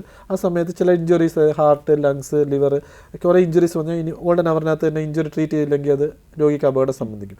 ഞങ്ങൾ അസ്ഥിരോഗ വിദഗ്ധനെ സംബന്ധിച്ചോളം എന്ന് പറഞ്ഞാൽ ആ ഇഞ്ചുറി കൊണ്ട് ഉണ്ടാകുന്ന ആ ഒരു ഡാമേജ് അത് നമ്മുടെ ഏറ്റവും നമ്മൾ സൂക്ഷ്മ നാഡികളാണ്. സൂക്ഷ്മ നാഡിക്ക് ഡാമേജ് ഉള്ള ഡാമേജിനെ കൂടാതെ എത്രയും പെട്ടെന്ന് രോഗിയെ ഷിഫ്റ്റ് ചെയ്യുക എന്നുള്ളതാണ്. ഏറ്റവും അനങ്ങാൻ ചെയ്യുന്ന ഒരു തടിക്കഷ്ണം, നമുക്ക് എടുത്താൽ പൊങ്ങാത്തൊരു തടിക്കഷ്ണം നമ്മൾ എങ്ങനെ എടുത്തും കൊണ്ടുപോകുമോ അതുപോലെ അനങ്ങാതെ വേണം. കഴുത്ത് പിടിച്ചുകൊണ്ട് നടു പിടിച്ചുകൊണ്ട് ഒരു ബോർഡ് ഉണ്ടെങ്കിൽ ബോർഡിൽ വെച്ച് ആംബുലൻസ് വരണത് വരെയെങ്കിലും നമുക്ക് ഷിഫ്റ്റ് ചെയ്ത് കാർഡിൽ കൊണ്ടുപോകാം. പക്ഷേ കഴുത്ത് അനങ്ങാതെ പിടിച്ചുകൊണ്ട് കൊണ്ടുപോകും. ഒടിച്ച് മടങ്ങി കൊണ്ടുപോയി കഴിഞ്ഞാൽ ഇച്ചിരി ഡാമേജ് ആയിട്ടുള്ളത് കൂടുതൽ ഡാമേജ് ഉണ്ടാകുകയും ആശുപത്രി എത്തുമ്പോഴത്തേക്കും നമുക്ക് കൈകാലം അനക്കാൻ പറ്റാത്ത സിറ്റുവേഷൻ. സിമ്പിളായിട്ട് പറഞ്ഞാൽ നമുക്ക് എടുത്താൽ പൊങ്ങാത്ത ഒരു തടി കഷ്ണം നമ്മൾ 4 പേര് ചേർന്ന് എങ്ങനെ എടുത്തുകൊണ്ട് പോകുക അതുപോലെ എടുത്തുകൊണ്ട് പോവുക. ഡോക്ടർ, ഇപ്പോൾ അതുപോലെ തന്നെ ഉള്ള ഒരു കാര്യമാണ് ഈ ഫുഡിൻ്റെ, അതായത് ജങ്ക് ഫുഡ്സിൻ്റെ ഉപയോഗം ഇപ്പോൾ നമ്മുടെ കുട്ടികളിൽ കൂടുതലാണ്. ഇപ്പോൾ അതുപോലെ ഒബിസിറ്റി കൂടുതലാണ്. അപ്പം ഇത്തരത്തിലുള്ള ഫുഡ് അല്ലെങ്കിൽ ഒരു ഫാസ്റ്റ് ഫുഡ് സംസ്കാരം ഇപ്പോൾ വന്നിട്ടുണ്ട്. അപ്പോൾ ഇത് എത്രത്തോളം നമ്മുടെ ഈ അസ്ഥികളുടെ ആരോഗ്യത്തെ ബാധിക്കുന്നുണ്ട്? ഫാസ്റ്റ് ഫുഡിനകത്ത് പറഞ്ഞാൽ നമ്മൾ ബേസിക്കലി ട്രാൻസ് ഫാറ്റാണ്. ആ ഫാറ്റാണ് കൂടുതലും. അതിനകത്ത് പ്രോട്ടീൻസ് വളരെ കുറവാണ്. എണ്ണയും കൂടുതലാണ്. ഫാറ്റ് വരുമ്പോഴത്തേക്കും ഒബിസിറ്റി വരും. പക്ഷേ പ്രോട്ടീൻസ് ഉണ്ടെങ്കിൽ മാത്രമേ നമ്മുടെ മസിൽസ് നമ്മൾക്കറിയാം, നമ്മൾ ഈ എന്താ പറയുക കോച്ച് പൊട്ടറ്റോ എന്ന് പറയും. ആൾക്കാർ ഇങ്ങനെ TV കണ്ട് തിന്നുകൊണ്ടിരിക്കും. അതെല്ലാം എണ്ണയാണ്. പ്രോട്ടീൻസ് പോകുന്നില്ല. പിന്നെ സ്റ്റാർച്ചാണ്. ഈ ചിപ്സ് ആണെങ്കിലും എന്താണെങ്കിലും സ്റ്റാർച്ചാണ്. അതിനകത്ത് പ്രോട്ടീൻസ് വരുന്നില്ല. അപ്പം ഒബ്വിയസ്ലി വണ്ണം മാത്രമേ കാണൂ, അതിനകത്ത് മസിൽസ് ഇല്ലാത്തപ്പം എല്ലിന് ബലക്കുറവുണ്ടാവും. ഇങ്ങനെയുള്ള കുട്ടികളിൽ ചെറിയൊരു വീഴ്ച പറ്റിയാൽ പോലും ഫ്രാക്ചർ ഉണ്ടാവും. പിന്നെ അത് കൂടാതെ ചില അസുഖങ്ങൾ ഈ വണ്ണമുള്ള കുട്ടികളിൽ കാണുന്നുണ്ട്. ഹോർമോണൽ പ്രശ്നങ്ങൾ ഉണ്ടാകുന്ന കുട്ടികളിൽ അത് വേറെ ഒരു സംഭവമാണ്. അപ്പം ഈ ഫാസ്റ്റ് ഫുഡ് കൊതി തോന്നുമ്പോൾ വല്ലപ്പോഴും വരിക കഴിക്കുക എന്നുള്ളതല്ലാതെ സ്ഥിരമായി കഴിക്കണം നമ്മൾ ഡിസ്കറേജ് ചെയ്യണം. അപ്പോൾ ഈ കുട്ടികളിൽ ഇപ്പോൾ ഇങ്ങനെ പറയാറുണ്ട്, ഇപ്പോൾ കുട്ടികളൊക്കെ പഴയതുപോലെയല്ല, ജസ്റ്റ് ഒന്ന് വീണ് കഴിഞ്ഞാൽ തന്നെ ഇങ്ങനെ ഒടിവ് വരാറുണ്ട് എന്ന് പറയാറുണ്ട്. അപ്പോൾ അത് അവരുടെ ഒരു ഫുഡിൻ്റെ ഒരു പ്രശ്നം കൊണ്ട് തന്നെയാണല്ലേ? അത് ഒരു കാര്യമുണ്ട്. കുട്ടികളുടെ എല്ല് പ്ലാസ്റ്റിക് പോലത്തെ എല്ലാണ്. അതങ്ങനെ പൊട്ടത്തില്ല, സാധാരണഗതിയിൽ പൊട്ടത്തില്ല, അത് വളയത്തേ ഉള്ളൂ. അപ്പോൾ ഈ എല്ല് പൊട്ടുന്നുണ്ടെങ്കിൽ നമ്മൾ അസ്ഥിക്ക് ബലക്കുറവുണ്ടെന്ന് തന്നെ ചിന്തിക്കണം. അത് ജന്മനാ ഉള്ള ഒരു അസുഖമുണ്ട്, അത് വെരി റയറാണ്. പിന്നെ ഉള്ളത് റിക്കറ്റ്സും ഓസ്റ്റിയോമലേഷ്യ, വൈറ്റമിൻ ഡി ഡെഫിഷ്യൻസിയാണ്. പിന്നെ ഉള്ളത് അവർക്ക് എന്താ പറയുക വളർച്ചയിലുണ്ടാകുന്ന കുറച്ച് ഡിഫക്ട്സ് ഉണ്ട്. അതൊക്കെ ഉണ്ടെങ്കിൽ നമ്മളത് കണ്ടുപിടിച്ചത് ചികിത്സിക്കണം. ബേസിക്കലി ഈ വളരുന്ന പ്രായത്തിൽ നമ്മൾ ചെടിക്ക് വളം ഇട്ട് കൊടുക്കുന്ന പോലെയാണ് പിള്ളേർക്ക് പ്രോട്ടീൻസ് നിർബന്ധിച്ച് കൊടുക്കേണ്ടത്. അവിടെ ഈ പകരം ഈ ജങ്ക് ഫുഡും കൂടുതൽ കാർബോഹൈഡ്രേറ്റ്സ് ഒരു പരിധിവരെ പിടിച്ചിട്ട് പ്രോട്ടീൻസ് കൂടുതൽ കൊടുക്കുന്നതായിരിക്കും ഏറ്റവും നല്ലത്. ഡോക്ടർ, അപ്പോൾ നമ്മുടെ ഈ ഒരു മണിക്കൂർ നമ്മളിവിടെ അസ്ഥിരോഗങ്ങളെക്കുറിച്ചും അതുപോലെ തന്നെ ശാശ്വത പരിഹാരങ്ങളെക്കുറിച്ചുമാണ് ചർച്ച ചെയ്തത്. അപ്പോൾ അതിൽ നിന്ന് നമ്മൾ മനസ്സിലാക്കേണ്ടത് വ്യായാമം, അല്ലെ, ശരിയായ വ്യായാമവും പ്രോട്ടീൻസും നമ്മൾ കഴിക്കുകയാണെങ്കിൽ നമ്മുടെ അസ്ഥിയെ നമുക്ക് വളരെ സുരക്ഷിതമായി അതെ അപ്പോൾ വളരെ നമുക്ക് സുരക്ഷിതമായി വെക്കാം എന്നുള്ളതാണ്. ഡോക്ടർ ബിനോയ് സാറാണ് നമുക്കൊപ്പം ഈ വിവരങ്ങളെല്ലാം പങ്കുവച്ചത്. സാർ ഒട്ടേറെ അസ്ഥിരോഗങ്ങളുമായി ബന്ധപ്പെട്ടും അതുപോലെ തന്നെ അതിൻ്റെ പരിഹാര മാർഗ്ഗങ്ങളെ, അത് കൂടുതലും പരിഹാര മാർഗ്ഗങ്ങളെക്കാൾ ഉപരി അതെങ്ങനെ നമുക്ക് തടയാം എന്നതിനെ പറ്റി ഒരുപാട് കാര്യങ്ങളാണ് സാർ പങ്കുവച്ചത്. വളരെ നന്ദി സാർ. ഓക്കെ, ഇന്നത്തെ കേരള കണക്ട് ഇവിടെ അവസാനിക്കുകയാണ്. അടുത്തൊരു വിഷയവുമായി വീണ്ടും കാണാം. നന്ദി.